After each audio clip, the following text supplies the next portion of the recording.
അപ്പോ സോറി, ഒരു സാങ്കേതിക തകരാറുണ്ടായി പെട്ടെന്ന്. അപ്പോൾ എല്ലാവർക്കും ഇന്നത്തെ പ്രോഗ്രാമിലേക്ക് സ്വാഗതം. ഇന്ന് നമ്മൾ നോക്കാൻ പോകുന്നത് കുറേ നാളുകളായിട്ട് എല്ലാവർക്കും ഉള്ള സംശയമാണ്.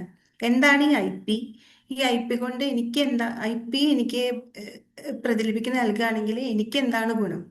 അങ്ങനെ കുറേയധികം സംശയങ്ങൾ ഞങ്ങൾ കുറേ നാളുകളായിട്ട് കണ്ടുകൊണ്ടിരിക്കുകയാണ്.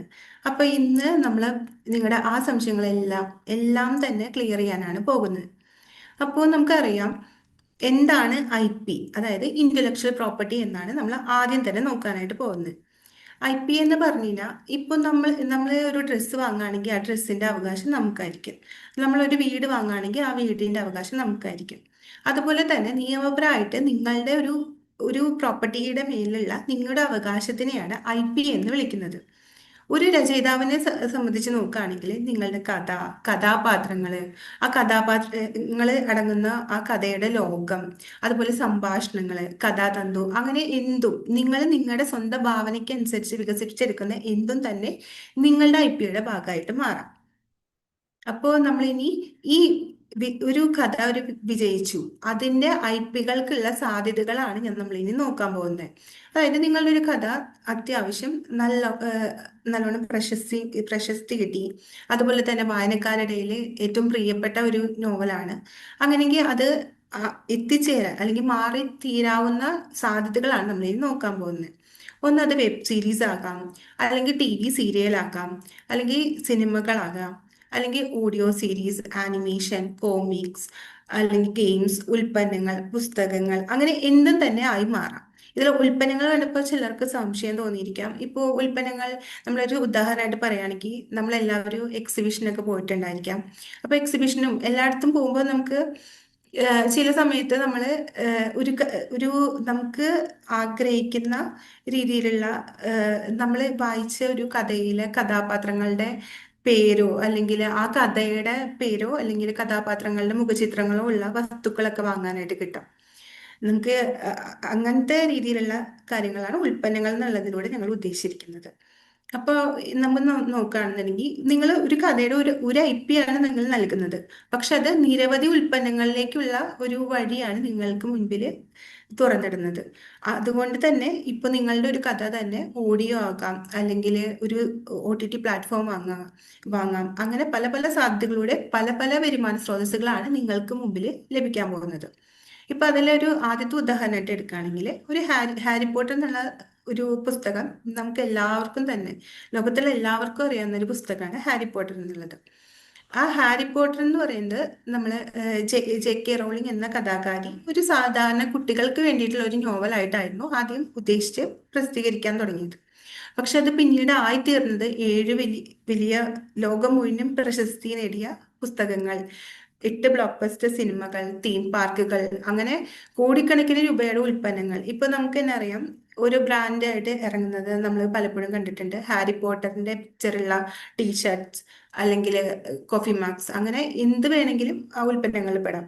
അതുപോലെ നാടകങ്ങള്, അതുപോലെ ഗെയിമുകള്, സ്പിൻ ഓഫ്, അതായത് ഒരു കഥ, ആ കഥയിലെ തന്നെ കഥാപാത്രങ്ങളോ അല്ലെങ്കിൽ അതിലെ കഥകളോ, ആ ഒരു തീം വെച്ച് തന്നെ മറ്റൊരു കഥകള്, അങ്ങനെ എന്ത് തന്നെ ഒരു കഥയെ തന്നെ ചുറ്റിപ്പറ്റി നമുക്ക് നേടാനായിട്ട് കഴിയും. അതായത് ഇപ്പൊ നമ്മൾ വേറെ ഇതൊരു ശക്തമായിട്ടുള്ള ഒരു ഐ പി ആയത് എന്തുകൊണ്ടാണെന്ന് നമ്മൾ ചോദിക്കുകയാണെങ്കിൽ ഇതിലൊരു കഥാപാത്രങ്ങളും ആ കഥ മുന്നോട്ട് വെക്കുന്ന ഒരു ലോകവും എല്ലാം തന്നെ നമുക്ക് ഒരു പുതുമയുള്ളതായിരുന്നു. ഈ കഥാപറച്ചിൽ ശൈലിയും, അതായത് ഒരു സാങ്കല്പിക ഒരു മായിക ലോകമാണ് നമുക്ക് മുമ്പിൽ കഥാകാരി ഇവിടെ വരച്ചു കാട്ടിയത്. ഇത് ഒരിക്കലും ഒരു ചിലര് പറയാം നമുക്ക് ഇതൊന്നും നടക്കാത്തതാണെന്ന് പറയാമെങ്കിലും ഇതൊരു പുതുമയുള്ള ഒരു ലോകമായിരുന്നു എല്ലാവർക്കും. അതുകൊണ്ട് തന്നെ ഇത് ലോക പ്രശസ്തി നേടിയിട്ടുള്ള ഒരു കഥയായി മാറി. അതുകൊണ്ട് തന്നെ ഈ പതിറ്റാണ്ടുകളായിട്ടും ഇപ്പോഴും അതൊരു വരുമാനം നേടിക്കൊണ്ടിരിക്കുകയാണ്. ഇനി നമുക്ക് അടുത്ത ഒരു ഉദാഹരണമായിട്ട് നോക്കുകയാണെങ്കിൽ ബാഹുബലി. നമുക്ക് എല്ലാവർക്കും അറിയാം, എല്ലാവരും കണ്ടിട്ടുള്ള ഒരു സിനിമയാണ് ബാഹുബലി എന്ന് പറയുന്നത്. തിയേറ്ററിൽ അല്ലെങ്കിൽ നമുക്ക് ചാനലുകളിലായിട്ടും നമ്മൾ പലപ്പോഴായിട്ട് കണ്ടിട്ടുണ്ടായിരിക്കും. അപ്പൊ അത് തുടക്കത്തിൽ അതൊരു സാധാരണ സിനിമയായിട്ടാവും തുടങ്ങിയിട്ടുണ്ടായിരിക്കാം. പക്ഷെ ഇത് 2 ബ്ലോക്ക് ബസ്റ്റർ സിനിമകളായി. അത് നമുക്ക് തന്നെ അറിയാം, എല്ലാ ഭാഷകളിലും അത് പോയിട്ടുണ്ട്. എല്ലാ ഭാഷകളിലും അതൊരു ഹിറ്റായിരുന്നു, സൂപ്പർ ഹിറ്റ് സിനിമകളായിരുന്നു. അതിൽ തന്നെ നമ്മൾ നോക്കുകയാണെങ്കിൽ ആനിമേറ്റഡ് സീരീസ് ഉണ്ടായിരിക്കും, അതുപോലെ തന്നെ ഒരു ബുക്ക് സീരീസ്, കോമിക്സ്, ഗെയിമുകൾ, പല പല ഉൽപ്പന്നങ്ങൾ. ഈ ഇതിൽ തന്നെ നിങ്ങൾക്ക് ഉൽപ്പന്നങ്ങളുടെ ഉദാഹരണങ്ങൾ കാണാനായിട്ട് കഴിയുന്നതാണ്. അങ്ങനെ പല പല രീതിയിൽ തീം പാർക്കുകൾ, അന്താരാഷ്ട്ര തലത്തിൽ തന്നെ ഇതിന് ആരാധക വൃത്തം നമുക്ക് കാണാൻ പറ്റും. നമ്മൾ സോഷ്യൽ മീഡിയയിലൂടെ തന്നെ കണ്ടിട്ടുള്ളതാണ് ഈ ലോകം മുഴുവനുള്ള ഫാൻസ് ബാഹുബലിക്കായിട്ടുള്ളത്. ഇതൊരു ശക്തമായിട്ടുള്ള IP ആവാനുള്ള കാരണം നോക്കുകയാണെങ്കിൽ അതിലെ ക്യാരക്ടേഴ്സ് തന്നെയായിരുന്നു അതിന് പ്രധാനപ്പെട്ട കാരണമായിട്ട് മാറിയത്. അമരേന്ദ്ര ബാഹുബലി, ബല്ലാൽ ദേവ, പിന്നെ കട്ടപ്പ. കട്ടപ്പ ഇപ്പോൾ ഒന്നുകൂടി ഫേമസ് ആണ് നമ്മുടെ കേരളത്തിൽ. അപ്പോൾ അങ്ങനെ പ്രശസ്തിയായിട്ടുള്ള കഥാപാത്രങ്ങൾ മുഴുവനായിട്ടൊരു സിനിമാറ്റിക് യൂണിവേഴ്സ്. ഇതൊരു നമുക്കൊന്നും റിലേറ്റ് ചെയ്യാൻ പറ്റുന്ന ഒരു ലോകം അല്ലെങ്കിൽ തന്നെയും നമുക്കത് ആക്സെപ്റ്റ് ചെയ്യാൻ പറ്റി. നമ്മളത് അംഗീകരിച്ച് നമ്മളത് ആ ലോകമായിട്ട് നമ്മൾ കണക്റ്റഡ് ആയി. അതുകൊണ്ടാണ് ആ പടത്തിന്റെ വിജയം അവിടെ നേടാൻ കഴിഞ്ഞത്. അതുകൊണ്ട് തന്നെ മാത്രമല്ല ഇതിലുള്ള എല്ലാ സ്ത്രീ കഥാപാത്രങ്ങളും നമുക്കൊരു പുതുമയുള്ള ക്യാരക്ടേഴ്സ് ആയിരുന്നു, എല്ലാവരും ശക്തമായിരുന്നു. അതുകൊണ്ട് തന്നെ ഇത് എല്ലാ മാധ്യമങ്ങളിലേക്കും പെട്ടെന്ന് തന്നെ വ്യാപിക്കാൻ കാരണം. ഇനി അടുത്തതായിട്ട് നമ്മൾ നോക്കുകയാണെന്നുണ്ടെങ്കിൽ ഒരു സാധാരണ ഒരു സീരീസ് ആയി അല്ലെങ്കിൽ ഒരു ഒരു പരീക്ഷണമായിട്ട് തുടങ്ങിയ ഒരു വെബ് സീരീസ് ആയിരുന്നു തേരാപ്പാര എന്ന കരിക്കിന്റെ തേരാപ്പാര എന്നുള്ള സീരീസ്. ഇത് 20 ഹിറ്റ് എപ്പിസോഡുകൾ ആയിട്ടാണ് വിജയിച്ചത്. ആ 20 എപ്പിസോഡുകളും അത്യധികം വിജയം നേടിയിട്ടുള്ളതായിരുന്നു. അതുകൊണ്ട് തന്നെ ഒരു വലിയൊരു ആരാധക വൃത്തവും, അതുപോലെ തന്നെ നമ്മൾ ഇപ്പോഴും നമ്മുടെ സോഷ്യൽ മീഡിയയിൽ നോക്കി കഴിഞ്ഞാൽ നമുക്ക് കാണാൻ പറ്റും അതിനെ സംബന്ധിച്ചുള്ള മീമുകൾ, ഡയലോഗുകൾ, റീലുകൾ, അങ്ങനെയെല്ലാം തന്നെ. അപ്പോ ഈ ഒരു ഒരു ചെറിയൊരു സീരീസ് എന്നുള്ളതിൽ നിന്ന് അതൊരു വൻ ഹിറ്റ് നേടിയ ഒരു സീരീസ് ആയിട്ട് മാറായിരുന്നു. ഇത് ഇതിലെ എന്തുകൊണ്ടാണ് IP-യുടെ പ്രാധാന്യം വഹിക്കുന്നതെന്ന് ചോദിക്കുകയാണെങ്കിൽ നമുക്കറിയാം ഈ കഥ പൂർണ്ണമായിട്ടും 4 ക്യാരക്ടേഴ്സിനെ ചുറ്റിപ്പറ്റിയിട്ടാണ് നടക്കുന്നത്. ഷിബു, ജോർജ്, ശംഭു, ലോല എന്നുള്ള ആ 4 ക്യാരക്ടേഴ്സ്, അവരുടെ ജീവിതം, അവരുടെ ഒരു ദിവസത്തിൽ നടക്കുന്ന സംഭവങ്ങൾ, അങ്ങനെ നമുക്ക് നമ്മുടെ ജീവിതവുമായിട്ട് ബന്ധിപ്പിക്കാൻ കഴിയുന്ന രീതിയിലുള്ള ഒരു കഥയായിരുന്നു കരിക്കിന്റെ തേരാപ്പാര എന്നുള്ളത്. അതുകൊണ്ട് തന്നെ ഈ ഒരു സീരീസ് തെളിയിച്ചത് ഒരു ഒരു സീരീസിന്റെ വിജയത്തിന് ഭയങ്കര അത്യാവശ്യമായിട്ടുള്ള കഴിവുള്ള നായകന്മാരോ അല്ലെങ്കിൽ ഒരു ഭയങ്കര ഒരു റൊമാൻറ്റിക് സീൻസ് ആവശ്യമാണെന്നോ അല്ലെങ്കിൽ ഒരു ആക്ഷൻ സീൻസ് ആവശ്യമില്ല, അതൊന്നും ആവശ്യമില്ല എന്നാണ് ഈ സീരീസിന്റെ വിജയം നമുക്ക് മനസ്സിലാക്കി തരുന്നത്. നമ്മുടെ ജീവിതമായിട്ട് റിലേറ്റ് ചെയ്യാൻ പറ്റുന്ന ക്യാരക്ടേഴ്സ് ഉണ്ടെങ്കിൽ തന്നെ വായനക്കാർക്കും അത് അത്യധികം പ്രിയപ്പെട്ടതായി മാറും ഓഡിയൻസിന്.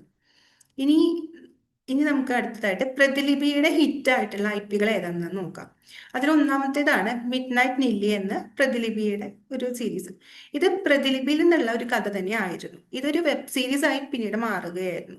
ഇത് പിന്നെ പ്രതിലിപിയിൽ തന്നെ കോമിക് അനിമേഷൻ രൂപത്തിലും ഇത് നിങ്ങൾക്ക് ലഭ്യമാണ്. ഇതിൽ ഞങ്ങൾ ലിങ്ക് കൊടുക്കുന്നുണ്ട്. അപ്പോൾ നിങ്ങൾക്ക് തന്നെ ഇതിൽ ക്ലിക്ക് ചെയ്തുകൊണ്ട് നിങ്ങൾക്ക് ഇതിനെക്കുറിച്ച് കൂടുതൽ അറിയണമെന്നുണ്ടെങ്കിൽ കാണാനായിട്ട് കഴിയുന്നതാണ്. ഇനി അടുത്ത ഉദാഹരണമായിട്ട് എടുക്കുകയാണെങ്കിലാണ് ത്രക്ഷണി എന്നുള്ള ബംഗാളി റൈറ്ററിന്റെ ഒരു കഥയായിരുന്നു ത്രക്ഷണി. റിമ ഗോസ്വാമി ദാസ് എന്നുള്ള ഒരു ഓഥറിന്റെ ഒരു സ്റ്റോറിയാണിത്. ഇത് ഒരു ഹൊറർ അല്ലെങ്കിൽ ഫാന്റസി ജേണർ രചനയായിരുന്നു. ഇത് വളരെയധികം പ്രതിലിപിയില് ഹിറ്റായിരുന്ന അല്ലെങ്കിൽ ഓഡിയൻസ് അത്രയധികം ഇഷ്ടപ്പെട്ട ഒരു കഥയായിരുന്നു. ഇതിപ്പോ പ്രതിലിപി FM-ല് ഓഡിയോ രൂപത്തിലും നിങ്ങൾക്കത് കാണാനായിട്ട് കഴിയുന്നതാണ്. ഇനി അടുത്തതായിട്ട് ഉദാഹരണമായിട്ട് നോക്കുകയാണെങ്കിൽ ബേദർദ് പിയ എന്നുള്ള ഒരു ഈ പ്രതിലിപിയിൽ തന്നെ ഏറ്റവും അധികം വായനക്കാര് വായിച്ചിട്ടുള്ള ഒരു കഥയാണ് ബേദർദ് പിയ എന്നുള്ള ഒരു കഥ. ഇത് ഇപ്പോൾ 21 മില്യൺ അതിനേക്കാൾ കൂടുതൽ വായനക്കാര് ഈ ഒരു കഥയ്ക്കായിട്ട് വായിച്ചതായിട്ടാണ് കണക്കുകൾ കാണിക്കുന്നത്. ഇത് തന്നെ പ്രതിലിപി ആൻഡ് തീവ്ര സ്റ്റുഡിയോസ് AI ആനിമേറ്റഡ് സീരീസ് ആയിട്ട് റിലീസ് ചെയ്തതായിട്ട് കാണാനായിട്ട് കഴിയും. ഇനി അടുത്ത ഒരു എക്സാമ്പിൾ ആണ് കമാൻഡർ കരൺ സക്സേന എന്നുള്ള ഒരു ഡിസ്നി ഹോട്ട്സ്റ്റാറിന്റെ ഒരു വെബ് സീരീസ്. ഇത് പ്രതിലിപിയിൽ നിന്നുള്ള ഒരു കഥ ഒരു വെബ് സീരീസ് ആയി മാറുകയായിരുന്നു. ഇത് പ്രതിലിപിയിൽ നിന്ന് ഇപ്പൊ ഞാൻ പറഞ്ഞു പോയിട്ടുള്ള എല്ലാ ഉദാഹരണങ്ങളും നമുക്ക് കാണിക്കുന്നത് ഒരു കഥ എന്നുള്ളത് ഏതൊക്കെ രൂപങ്ങളിലേക്ക് മാറാം, ഏതൊക്കെ രൂപങ്ങളിലെ കൂടെ നിങ്ങൾക്ക് വരുമാനം ലഭിക്കാം എന്നുള്ളതിനുള്ള ഉദാഹരണങ്ങളാണ്. നിങ്ങൾ ഇനി അടുത്തതായിട്ട് ഒരു ഉദാഹരണമായിട്ട് എടുക്കുകയാണെങ്കിൽ, ഏക് ദിൻ തുമിയോ ബല ബസ്ബേ എന്നുള്ള ഒരു ബംഗാളി കഥ ഒരു ടി വി ഷോ ആയിട്ട് മാറിയിട്ടുണ്ട്. ഇത് 17-ാം തീയതി നവംബറിൽ കളേഴ്സ് ടി വിയിൽ റിലീസാവുകയും ഇപ്പോഴും പ്രേക്ഷകർക്കിടയിൽ വളരെയധികം നല്ല അഭിപ്രായങ്ങൾ നേടിക്കൊണ്ട് മുന്നോട്ട് പോയിക്കൊണ്ടിരിക്കുകയാണ്. ഇത് ഞങ്ങളുടെ ഒരു കഥാകാരൻ നിന്നുള്ള ഒരു കഥ ആയതുകൊണ്ട് തന്നെ ഞങ്ങൾക്കിത് വളരെയധികം അഭിമാനകരമായിട്ടുള്ള ഒരു നിമിഷമായിരുന്നു. അപ്പോ നമ്മൾ ഈ പറഞ്ഞു പോയിട്ടുള്ള എല്ലാ ഉദാഹരണങ്ങളും കാണിക്കുന്നത് നിങ്ങളുടെ ഒരു രചനയെ എങ്ങനെ മൾട്ടി ഫോർമാറ്റഡ് ഐപികളാക്കി മാറ്റുക എന്നുള്ളതാണ്. അതായത് ഓഡിയോ അല്ലെങ്കിൽ വെബ് സീരീസ് അല്ലെങ്കിൽ കോമിക്സ്, അങ്ങനെ നിങ്ങളുടെ ഒരു രചന എന്നുള്ളത് കഥ, പ്രതിലിപി ആപ്പിലെ ഒരു കഥ എന്നുള്ളതിൽ നിന്ന് തന്നെ വ്യത്യസ്തമായിട്ടുള്ള പല പല ഫോർമാറ്റുകളിലേക്ക് മാറ്റാൻ കഴിയും. ഇതിലൂടെയെല്ലാം നിങ്ങൾക്ക് വരുമാനം ലഭിക്കാം എന്നുള്ള സൂചനകളാണ് ഇതെല്ലാം കാണിക്കുന്നത്. ഇനി അടുത്തതായിട്ട് നമുക്ക് എന്തൊക്കെയാണ് ഈ നിങ്ങളുടെ കഥകൾ നിങ്ങൾക്കൊരു കഥ എഴുതുമ്പോൾ അത് ഒരു IP സാധ്യതയുള്ള ഒരു കഥയാക്കി എങ്ങനെ എഴുതാം എന്നുള്ളതിന്റെ സൂചനകൾ നമുക്ക് നോക്കാം. അപ്പോൾ ആദ്യത്തെ ഒരു കാര്യം നമ്മൾ നോക്കുകയാണെങ്കിൽ, ഇതിലെ കഥാപാത്രങ്ങൾ എല്ലാതും വായനക്കാർക്ക് പ്രിയപ്പെട്ടതായി മാറണം. അതായത് നമ്മൾ വർഷങ്ങൾക്ക് ശേഷവും നമ്മൾ വായിക്കുമ്പോൾ ഈ കഥ വായിക്കുമ്പോഴോ അല്ലെങ്കിൽ നമ്മൾ ഓർത്തെടുക്കുമ്പോൾ അതിലെ കഥാപാത്രങ്ങൾ നമുക്ക് അത്ര അധികം നമുക്ക് ഓർത്തെടുക്കാൻ കഴിയുന്ന രീതിയിലായിരിക്കണം. ഇപ്പൊ ഒരു ഉദാഹരണമായിട്ട് പറയുകയാണെങ്കിൽ, MT വാസുദേവൻ നായർ സാറിന്റെ മഞ്ഞ് എന്നുള്ള ഒരു നോവൽ എടുക്കുകയാണെന്നുണ്ടെങ്കിൽ അതിലെ വിമലാദേവി ടീച്ചറിനെ നമുക്ക് എല്ലാ കാലത്തും നമുക്ക് ഓർത്തെടുക്കാൻ കഴിയുന്നതാണ്.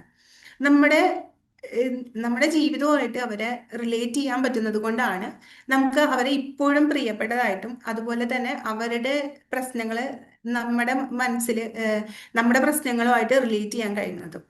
അതുകൊണ്ട് തന്നെ നമ്മളിപ്പോൾ ഒരു കഥ എഴുതാണെങ്കിൽ ഇങ്ങനെ വായനക്കാരുമായിട്ട് ബന്ധപ്പെട്ട് നിൽക്കുന്ന അല്ലെങ്കിൽ അവരുടെ ജീവിതവുമായിട്ട് റിലേറ്റ് ചെയ്യാൻ പറ്റുന്ന രീതിയിൽ നമ്മൾ എഴുതുക. പിന്നെ അവർക്കായിട്ട് ആ എല്ലാ കഥാപാത്രങ്ങൾക്കും അവരുടേതായിട്ടുള്ള വ്യക്തിത്വങ്ങളും അവരുടെ ലക്ഷ്യങ്ങൾ അല്ലെങ്കിൽ അവരുടെ പ്രശ്നങ്ങളായിട്ട് ഉണ്ടായിരിക്കണം. അതായിരിക്കും അവരുടെ ആ ഒരു കഥാപാത്രങ്ങളെ മറ്റുള്ള കഥാപാത്രങ്ങളിൽ നിന്ന് വേറിട്ട് നിർത്തുന്നത്. ഇപ്പൊ ഉദാഹരണമായിട്ട് പറയുകയാണെന്നുണ്ടെങ്കിൽ, ഹാരി പോട്ടർ എന്നുള്ളൊരു ക്യാരക്ടർ എടുക്കാം, അല്ലെങ്കിൽ ലോലൻ, മറ്റേ തേരാപ്പാറയിലെ ലോലൻ, അല്ലെങ്കിൽ അമരേന്ദ്ര ബാഹുബലിനൊക്കെ എടുക്കുകയാണെങ്കിൽ ഇവർക്ക് ഇവരുടേതായ വ്യത്യസ്തമായിട്ടുള്ള കഥാപാത്രങ്ങൾ നമുക്ക് കാണാൻ കഴിയും. അതുകൊണ്ട് തന്നെയാണ് നമ്മളിങ്ങനെ മനസ്സിൽ ഈ പേര് വരുമ്പോൾ തന്നെ നമുക്ക് ആ കഥാപാത്രങ്ങളെ മനസ്സിലേക്ക് വരുന്നത്, ഓർത്തെടുക്കാൻ കഴിയുന്നത്. ഇനി അടുത്തതായിട്ട് നോക്കുകയാണെങ്കിൽ, ഒരു യഥാർത്ഥമായിട്ടുള്ള ഒരു വിശാലമായിട്ടുള്ള ഒരു ലോകം നമ്മൾ സൃഷ്ടിക്കാൻ നോക്കുക. നമ്മളൊരു വെറും ഒരു കഥ എഴുതി എന്നതിലുപരിയായിട്ട് ആ കഥയ്ക്ക് അതിൻ്റെതായ ചട്ടങ്ങൾ അല്ലെങ്കിൽ അതിൻ്റെതായ ഒരു സംസ്കാരം, ഒരു ആഴമുള്ള ഒരു കഥയായിട്ട് നമ്മൾ ഉണ്ടാക്കിയെടുക്കാം. അതായത് ഇപ്പൊ നമ്മളൊരു ഒരു ഇപ്പൊ ഒരു ഉദാഹരണമായിട്ട് ഒരു കഥ എഴുതാണ്. ആ കഥ എഴുതാണെങ്കിൽ ഒരു വീട്ടിൽ നടക്കുന്ന കഥയാണ്.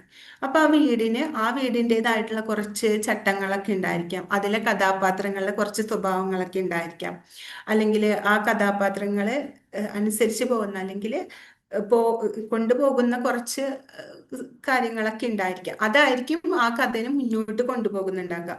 അതായിരിക്കും ആ കഥാപാത്രങ്ങളെ വായനക്കാർക്ക് സ്വന്തം ജീവിതമായിട്ട് ബന്ധിപ്പിക്കാനായിട്ട് ഇങ്ങനെ സഹായിക്കുന്നത്. പിന്നെ നിങ്ങൾ ഒരു കഥ എഴുതുമ്പോൾ അതിനെ വിശാലാക്കി മാറ്റാൻ നോക്കുക. അതായത് വളരെ ഒരു വലുതാക്കിയിട്ട്, ഇപ്പൊ ഉദാഹരണമായിട്ട് നമ്മൾ നോക്കുകയാണെങ്കിൽ ബാഹുബലി എന്നുള്ള ഒരു സിനിമ എടുക്കുക അല്ലെങ്കിൽ അതിന്റെ കഥ എടുക്കുകയാണെന്നുണ്ടെങ്കിൽ ഇനിയും വേണമെങ്കിൽ അതിനൊരു അടുത്തൊരു പാർട്ട് എഴുതാൻ പറ്റുന്ന രീതിയിലാണ് ആ കഥ അവസാനിച്ചിരിക്കുന്നത്. വേണമെങ്കിൽ ബാഹുബലിയുടെ ഇപ്പോഴുള്ള യുവരാജകുമാരന്റെ അടുത്ത കഥ എന്നുള്ള രീതിയിൽ നമുക്ക് വേണമെങ്കിൽ അടുത്തൊരു പാർട്ട് എഴുതാൻ കഴിയുന്നതാണ്. അതുപോലെ തന്നെ നിങ്ങളൊരു കഥ എഴുതുമ്പോൾ അടുത്തൊരു സീസൺ എഴുതാൻ പറ്റുന്ന രീതിയിൽ കഥ മുന്നോട്ട് കൊണ്ടുപോകുക. അപ്പോ അങ്ങനെ എഴുതുമ്പോഴാണ് നമുക്ക് അതിന്റെ അടുത്ത സീസൺ അല്ലെങ്കിൽ അതിലൊരു സഹകഥാപാത്രത്തിന്റെ തന്നെ കഥയായിട്ട് നമുക്ക് വേണമെങ്കിൽ വേറൊരു കഥയും കൂടി നമുക്ക് എഴുതി കൊണ്ടുപോകാൻ പറ്റും. അതിന് ഉദാഹരണങ്ങളാണ് താഴെ കൊടുത്തിരിക്കുന്നത്. ഇനി അടുത്തതായിട്ട് നമ്മൾ നോക്കുകയാണെങ്കിൽ, നമ്മൾ ആ നിങ്ങളുടെ കഥയിലെ കഥാപാത്രങ്ങൾ എടുക്കുകയാണെങ്കിൽ അവർക്ക് ശക്തമായിട്ടുള്ള ഒരു കഥാപാത്രങ്ങളായിരിക്കണം. അവർക്ക് അവരുടേതായിട്ടുള്ള ഇപ്പോ ജസ്റ്റ് ഒരു ഒരു സ്ത്രീയെ പറ്റിയിട്ടുള്ള അല്ലെങ്കിൽ നമ്മുടെ നായികയുടെ ഒരു ക്യാരക്ടറും അവരുടെ പ്രശ്നങ്ങളും പറയുമ്പോൾ അത് വായനക്കാരിൽ ഒരു വികാരം ഉണർത്തണം. ജസ്റ്റ് പറഞ്ഞു പോകുക എന്നുള്ളതിനുപരി വായനക്കാരിൽ ആ ഇമോഷൻസ് വരുന്ന രീതിയിൽ വേണം ഒരു രചയിതാവ് കഥ എഴുതാനായിട്ട്. അത് എന്ത് രീതിയിലുള്ള ഇമോഷൻസും ആവാം. ചിലപ്പോൾ ആകാംക്ഷയാവാം, പ്രണയമായിരിക്കാം, അല്ലെങ്കിൽ ഒരു മിസ്റ്ററി ആയിരിക്കാം, അല്ലെങ്കിൽ ഇപ്പോൾ നമ്മുടെ നായികയുടെ ഒരു മുന്നേറ്റം, ഒരു പ്രചോദനം ഉണ്ടാക്കാം വായനക്കാരിൽ. അങ്ങനെ ഒരു ഇമോഷൻസ് ഒരു വായനക്കാരിൽ ഉണ്ടാകുമ്പോൾ ആ വായനക്കാര് നിങ്ങളുടെ രചനയെ മൊത്തത്തിൽ ഫോളോ ചെയ്യാൻ തുടങ്ങും. അപ്പൊ ഒരു അറ്റാച്ച്മെന്റ് ആണ് നിങ്ങളും ആ വായനക്കാരും തമ്മിൽ ഉണ്ടാക്കുന്നത്. അപ്പോൾ ഈ കഥ തന്നെ മറ്റൊരു IP യിലേക്ക് പോവാണ്. ഇതിപ്പോ ഉദാഹരണമായിട്ട് പറയുകയാണെങ്കിൽ, നിങ്ങൾ ആരെങ്കിലും ഒരു കഥ ഒരു IP ഞങ്ങൾ ഏറ്റെടുത്തു, അതിനുശേഷം അതൊരു ഓഡിയോ ആയി മാറുകയാണ്. അപ്പോൾ നിങ്ങൾക്ക് ഓൾറെഡി ആ കഥയ്ക്ക് ഒരുപാട് ഫാൻസ് ഉണ്ടെങ്കിൽ ഓട്ടോമാറ്റിക്കലി ആ കഥയുടെ ഓഡിയോ കേൾക്കാനായിട്ടും കൂടുതൽ ആൾക്കാരുണ്ടാകും. അവർക്ക് ആഗ്രഹങ്ങൾ ഉണ്ടാവും ആ കഥാപാത്രങ്ങൾ സംസാരിച്ച് കേൾക്കാൻ. അങ്ങനെ അപ്പോൾ നിങ്ങളുടെ കഥയായിട്ട് ഒരു അറ്റാച്ച്മെന്റ് അവിടെ ഉണ്ടാവുകയാണ്. അത് IP യിലേക്ക് നയിക്കുകയാണ്. അതുകൊണ്ട് തന്നെ നിങ്ങളുടെ ഫാൻസ് എല്ലാ പ്ലാറ്റ്ഫോമുകളിലും നിങ്ങളുടെ കഥയെ പിന്തുടർന്ന് പോവുകയാണ്. ഇനി അടുത്തൊരു ഉദാഹരണമായിട്ട് നോക്കുകയാണെന്നുണ്ടെങ്കിൽ, ഒരു എല്ലാ മാധ്യമങ്ങളിലും വികസിപ്പിക്കാൻ കഴിയുന്ന രീതിയിലായിരിക്കണം നിങ്ങളുടെ കഥ. അതായത് ഒരു കഥ എഴുതുമ്പോൾ തന്നെ നിങ്ങൾ ആലോചിക്കുക, ഇതൊരു ഓഡിയോ ബുക്കാക്കി മാറ്റിയാൽ എങ്ങനെ ഇരിക്കും? എൻ്റെ കഥയിലെ കഥാപാത്രങ്ങളുടെ സംസാരം, അവരുടെ സംഭാഷണവും അവരെ കുറിച്ചുള്ള വിവരണവും എല്ലാം ഓക്കെ ആണോ? ഇതൊരു ഓഡിയോ ബുക്കായി കേൾക്കുമ്പോൾ വായനക്കാർക്ക് അത് ഇഷ്ടപ്പെടുമോ ഇല്ലയോ? ആ രീതിയിൽ നമ്മൾ ചിന്തിച്ചുകൊണ്ട് എഴുതുക. അതുപോലെ തന്നെ ഒരു വെബ് സീരീസ് ആയിട്ട് മാറുകയാണ് എൻ്റെ കഥയെങ്കിൽ, അതിന് എപ്പിസോഡ് വൈസ് എനിക്ക് സ്പ്ലിറ്റ് ചെയ്യാനായിട്ട്, അതായത് ഓരോന്നാക്കി മാറ്റാനായിട്ട് പറ്റുമോ എന്നുള്ള രീതിയിൽ ചിന്തിക്കുക. അതുപോലെ കോമിക്സ്, നമുക്കറിയാം കോമിക്സ് എപ്പോഴും ഒരു പിക്ചേഴ്സിനായിരിക്കും കൂടുതലായിട്ട് ഇമ്പോർട്ടൻസ് കൊടുക്കുക. അപ്പൊ തന്നെ നമ്മൾ ദൃശ്യപരമായിട്ട് ഇത് മാറ്റുകയാണെന്നുണ്ടെങ്കിൽ വായനക്കാരിൽ അത് കാണുമ്പോൾ തന്നെ വായനക്കാരിലേക്ക് കഥ മനസ്സിലാവുന്ന തരത്തിലാണോ ഞാൻ പറഞ്ഞു പോയിരിക്കുന്നത്, ആ രീതിയിൽ ചിന്തിക്കാം. ഇനി സിനിമകൾ നോക്കുകയാണെങ്കിൽ അതിൽ സിനിമാറ്റിക് നിമിഷങ്ങൾ വേണം. നമുക്കറിയാം, ഇപ്പോ ഒരു ഉദാഹരണമായിട്ട് എടുക്കുകയാണെന്നുണ്ടെങ്കിൽ, ബാംഗ്ലൂർ ഡേയ്സ് എന്നുള്ള സിനിമയിൽ നമ്മൾ നോക്കുകയാണെങ്കിൽ അതിൽ തുടക്കം മുതൽ നമ്മൾ കാണിച്ചിരിക്കുന്നത് ഫഹദ് ഫാസിലിന്റെ ക്യാരക്ടർ നോക്കുകയാണെന്നുണ്ടെങ്കിൽ, തുടക്കം തൊട്ട് വളരെ സൈലന്റ് ആയി തന്റെ കാര്യങ്ങൾ മാത്രം നോക്കി പോകുന്ന ഒരു ഒരു ക്യാരക്ടറായിട്ടാണ്. പിന്നെയാണ് ആ ഫഹദ് ഫാസിലെ അവതരിപ്പിച്ചിരിക്കുന്ന ക്യാരക്ടറിന്റെ ബാക്ക്ഗ്രൗണ്ട് സ്റ്റോറി കാണിക്കുമ്പോഴാണ് നമുക്ക് ആ സിനിമാറ്റിക് നിമിഷങ്ങളിലേക്ക് നമ്മൾ കടന്നു വരുന്നത്. അതിലൂടെയാണ് നമുക്ക് മനസ്സിലാവുന്നത് ആൾക്കൊരു ബാക്ക്ഗ്രൗണ്ട് ഉണ്ട്. അത് വായനക്കാരിലെ ഒരു ക്യൂരിയോസിറ്റി, ഒരു ആകാംക്ഷ വളർത്തുകയാണ് എന്താണ് എന്ന് അറിയാനുള്ളത്. അതേപോലെ നിങ്ങൾ നിങ്ങളുടെ കഥകൾ എഴുതുമ്പോൾ ഒരു സിനിമാറ്റിക് നിമിഷങ്ങൾ, അല്ലെങ്കിൽ ഒരു ഹീറോയിന്റെ ഒരു എൻട്രി കാണിക്കുമ്പോൾ, അല്ലെങ്കിൽ ഒരു ഹീറോയിന്റെ ഒരു ഒരു നിമിഷ ഒരു നല്ലൊരു ഇൻസ്പിറേഷൻ തരുന്നുള്ള ഒരു നിമിഷങ്ങൾ കൊണ്ടുവരാനായിട്ട് ശ്രമിക്കുക. ഇത് വായനക്കാരെ കൂടുതൽ നിങ്ങളുടെ കഥകളുമായിട്ട് അടുപ്പിക്കുന്നതാണ്. ഇനി അടുത്തതായിട്ട് നോക്കുകയാണെങ്കിൽ, ഒരു സാർവത്രികമായ ഒരു ആകർഷണം നമ്മൾ കൊണ്ടുവരാനൊക്കെ നോക്കുക. അതായത് ഇപ്പൊ നിങ്ങൾ കഥ എഴുതുമ്പോൾ മലയാളി പ്രേക്ഷകരെ ആയിരിക്കാം നിങ്ങൾ മെയിനായിട്ട് നമ്മൾ ഉദ്ദേശിക്കുന്നത്. പക്ഷെ അതോടൊപ്പം തന്നെ എല്ലാവർക്കും, ഇപ്പോ ഈ കഥ ഏതൊരു ഭാഷയിൽ പോവുകയാണെങ്കിൽ, അല്ലെങ്കിൽ എല്ലാ ഒരു ഇത് കാണുന്ന അല്ലെങ്കിൽ വായിക്കുന്ന ഏതൊരു പ്രേക്ഷകർക്കും അവരുമായിട്ട് അത് റിലേറ്റ് ചെയ്യാൻ പറ്റുക, അല്ലെങ്കിൽ അവർക്കത് മനസ്സിലാക്കാൻ പറ്റുന്ന രീതിയിൽ ഒരു ടെസ്റ്റ് കൊണ്ടുവരാൻ നോക്കുക. ട്വിസ്റ്റ് അല്ലെങ്കിൽ ആ കഥ കൊണ്ടുപോകാനായിട്ട് നോക്കുക. അതായത് നിങ്ങളുടെ കഥ എന്ന് പറയുന്നത് വേറിട്ട് നിൽക്കുന്നതായിരിക്കണം മറ്റുള്ള കഥകളിൽ നിന്ന്. അതേസമയം തന്നെ എല്ലാവർക്കും, ലോകത്തിലെ എല്ലാവർക്കും മനസ്സിലാവുന്നുള്ള രീതിയിൽ ആക്കാനായിട്ട് നോക്കുക. അപ്പോൾ ഇപ്പൊ നിങ്ങളുടെ കഥ മേ ബി IP വാങ്ങിയ ശേഷം ഓഡിയോ രൂപത്തിൽ പോവാണ്, അല്ലെങ്കിൽ മറ്റു ഭാഷകളിലേക്ക് പോവുകയാണെന്നുണ്ടെങ്കിൽ, അത് ആ ഭാഷകളിലുള്ള ആൾക്കാർക്കും ആക്സെപ്റ്റ് ചെയ്യാൻ പറ്റുന്ന രീതിയിലാകുമ്പോൾ അവിടെ നിങ്ങൾക്ക് ആരാധകരെ നേടാനായിട്ട് കഴിയും. ഒരു ഉദാഹരണത്തിന് നോക്കുകയാണെങ്കിൽ, ഇപ്പൊ ഹാരി പോട്ടർ എന്നുള്ള സിനിമ ഒരു ഇംഗ്ലീഷ് മൂവിയാണ്. പക്ഷെ നമ്മൾ അത് കാണുമ്പോൾ നമുക്കും ആ മൂവി ആക്സെപ്റ്റ് ചെയ്യാനും അതുപോലെ തന്നെ നമുക്കും അതിനോടൊരു ഇഷ്ടം തോന്നുന്നുണ്ട്. ആ രീതിയിൽ എപ്പോഴും നമ്മൾ എഴുതാനായിട്ട് ശ്രമിക്കുക. ഇനി നിങ്ങൾക്കൊരു ബോണസ് ടിപ്പ് തരാണെങ്കിൽ, നിങ്ങൾ എപ്പോഴും കഥ എഴുതി തുടങ്ങുമ്പോൾ തന്നെ ആലോചിക്കുക, എൻ്റെ കഥേനെ ആരെങ്കിലും ഒരു സീരീസോ സിനിമയോ അല്ലെങ്കിൽ കോമിക്കോ അങ്ങനെ എന്തെങ്കിലും ആക്കി മാറ്റുമ്പോൾ അവർ ഇത് വിജയിക്കുമോ, അത് എൻ്റെ കഥ മറ്റുള്ളവർ ഇഷ്ടപ്പെടുമോ വായിക്കാനായിട്ട്, ആ രീതിയിൽ അല്ലെങ്കിൽ അങ്ങനെ നമ്മൾ ആദ്യമേ തന്നെ ഒന്ന് ചിന്തിച്ചുകൊണ്ട് എഴുതി തുടങ്ങുമ്പോൾ തന്നെ ഈ കഥ ഒരു IP യോഗ്യതയുള്ള ഒരു രചനയായിട്ട് മാറുന്നതാണ്. ഇനി നമുക്ക് പ്രതിലിപിയിലെ IP എക്കോസിസ്റ്റത്തിനെ കുറിച്ചിട്ട് എങ്ങനെ പ്രവർത്തിക്കുന്നു, അല്ലെങ്കിൽ എങ്ങനെയാണ് ഇതിന്റെ സിസ്റ്റം എന്നുള്ളത് നമുക്ക് നോക്കാം. ഇനി ഒരു 5 മിനിറ്റ് ബ്രേക്ക് എടുക്കാണ്, അതിനുശേഷം നമുക്ക് തുടരാം.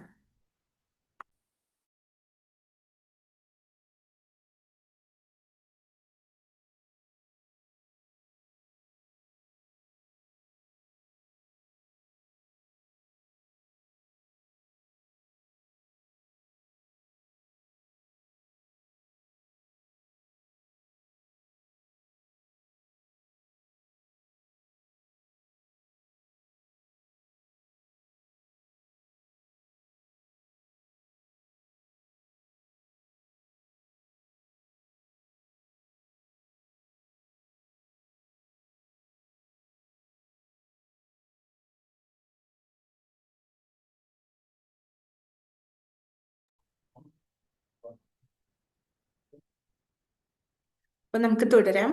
ഇനി അടുത്തതായിട്ട് പ്രതിലിപിയിലെ ഐ പി എക്കോസിസ്റ്റം, അതായത് നിങ്ങൾക്ക് എല്ലാവർക്കും ഉള്ള സംശയമാണ് പ്രതിലിപിയിൽ എങ്ങനെയാണ് ഐ പി ഏറ്റെടുക്കുന്നത്, ആ ഐ പി ഏറ്റെടുത്ത ശേഷം അത് എങ്ങനെയാണ് മറ്റുള്ള ഫോർമാറ്റുകളിലേക്ക് മാറുന്നത്, എങ്ങനെയാണ് ആ അഡാപ്റ്റേഷൻ നടക്കുന്നത് എന്നുള്ളതെല്ലാം നിങ്ങൾക്കുള്ള സംശയങ്ങളാണ്.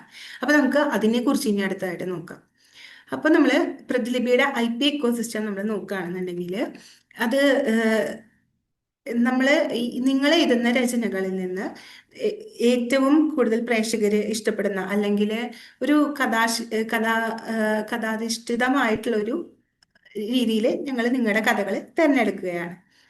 ഈ പ്ലാറ്റ്ഫോമിൽ എഴുതുന്ന കഥകൾ തിരഞ്ഞെടുത്തിട്ട് അതൊരു വികസിപ്പിച്ചിട്ട് വിവിധ രൂപങ്ങളിലേക്ക്, അതായത് ഇപ്പോൾ ഓഡിയോ ആയിരിക്കാം, അല്ലെങ്കിൽ OTT പ്ലാറ്റ്ഫോമിന് വേണ്ടിയിട്ടുള്ള ഒരു കഥയായിരിക്കാം, അല്ലെങ്കിൽ ഒരു സിനിമാറ്റിക് ഫോമിലായിരിക്കാം, അങ്ങനെ പല പല രീതിയിൽ ഈ പ്രതിലിപി ഏറ്റെടുക്കുന്ന കഥകൾ മാറ്റിയ ശേഷം അത് പ്രേക്ഷകർക്ക് മുന്നിൽ എത്തിക്കാനായിട്ട് ശ്രമിക്കുകയാണ്.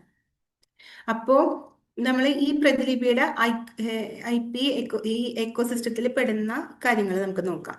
അപ്പൊ ആദ്യം പറയുകയാണെങ്കിൽ പ്രതിലിപി FM. അപ്പോൾ നിങ്ങളെല്ലാം കണ്ടിരിക്കും ഇപ്പോ ചില രചനകൾ അല്ലെങ്കിൽ തിരഞ്ഞെടുക്കപ്പെടുന്ന രചനകൾ ഓഡിയോ അല്ലെങ്കിൽ ഓഡിയോ സീരീസ് ആയിട്ട് അല്ലെങ്കിൽ നാടകീയമായിട്ടുള്ള ഓഡിയോ ബുക്കുകളായിട്ട് മാറിയതായിട്ട് നമുക്ക് കാണാൻ കഴിയുന്നതാണ്.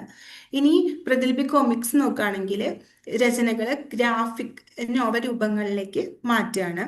ഇനി പ്രതിലിപിയുടെ IP ഡെവലപ്മെന്റ് ടീം നോക്കുകയാണെങ്കിൽ OTT പ്ലാറ്റ്ഫോമുകളിലൂടെയും അതുപോലെ തന്നെ പ്രൊഡക്ഷൻ ഹൗസുകളിലൂടെയും നിങ്ങളുടെ കഥകൾ, നിങ്ങളുടെ പ്രതിലിപി IP വാങ്ങിയിട്ടുള്ള കഥകളെ ഒരു ഉയർത്തിക്കൊണ്ടുവരാനായിട്ട് നോക്കുകയാണ്. OTT പ്ലാറ്റ്ഫോമുകളിലായിട്ട് കരാറുകൾ ഏർപ്പെട്ടിട്ടും നിങ്ങളുടെ കഥകളെ ആ വെബ് സീരീസ് അല്ലെങ്കിൽ സീരീസ് ആ രീതിയിലേക്ക് മാറ്റാനായിട്ട് ശ്രമിച്ചുകൊണ്ടിരിക്കുകയാണ്.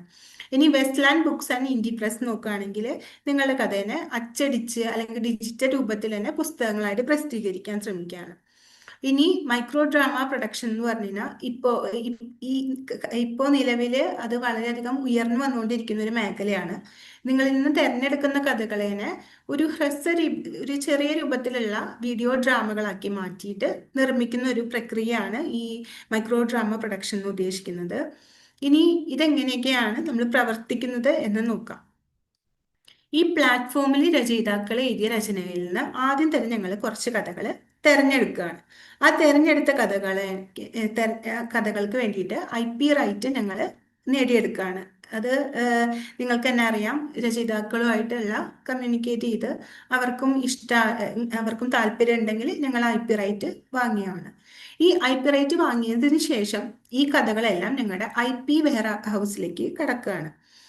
എല്ലാ കഥകളും സൂക്ഷിച്ചു വെച്ചിടണം എന്നുള്ള രീതിയിൽ നിങ്ങൾക്ക് വിചാരിക്കാം. അതിനുശേഷം ഓരോ മേഖലയും, അതായത് നമുക്കറിയാം ഇപ്പൊ നിങ്ങൾ ഈ വായിക്കുന്ന ചില കഥകൾ ഓഡിയോ രൂപത്തിൽ ചിലപ്പോൾ വിജയിക്കണമെന്നില്ല. അതുപോലെ ചിലപ്പോൾ ഓഡിയോ രൂപത്തിൽ ഈ ഓഡിയോ രൂപത്തിലുള്ള കഥകൾ ചിലപ്പോൾ കൊമിക്സ് രൂപത്തിൽ വിജയിക്കണമെന്നില്ല. അപ്പോൾ ഓരോ മേഖലയ്ക്കും അതിൻ്റെതായിട്ടുള്ള ബിസിനസ് ആവശ്യകതകളുണ്ട്. അപ്പോൾ നമ്മൾ അതൊക്കെ ചെക്ക് ചെയ്ത ശേഷം നിങ്ങളുടെ രചനയുടെ ഉള്ളടക്കത്തിന്റെ ട്രെൻഡുകളും പരിശോധിച്ച ശേഷം ആണ് ഈ കഥകളെ തിരഞ്ഞെടുക്കുന്നത്. അത് ചിലപ്പോൾ ഇപ്പോൾ നിലവിലുള്ള ട്രെൻഡ് എന്ന് പറയുന്ന ഒരു മിസ്റ്ററി ആയിരിക്കാം. അപ്പോൾ മിസ്റ്ററിയുള്ള കഥകളായിരിക്കാം നിങ്ങൾ തിരഞ്ഞെടുക്കുന്നത്.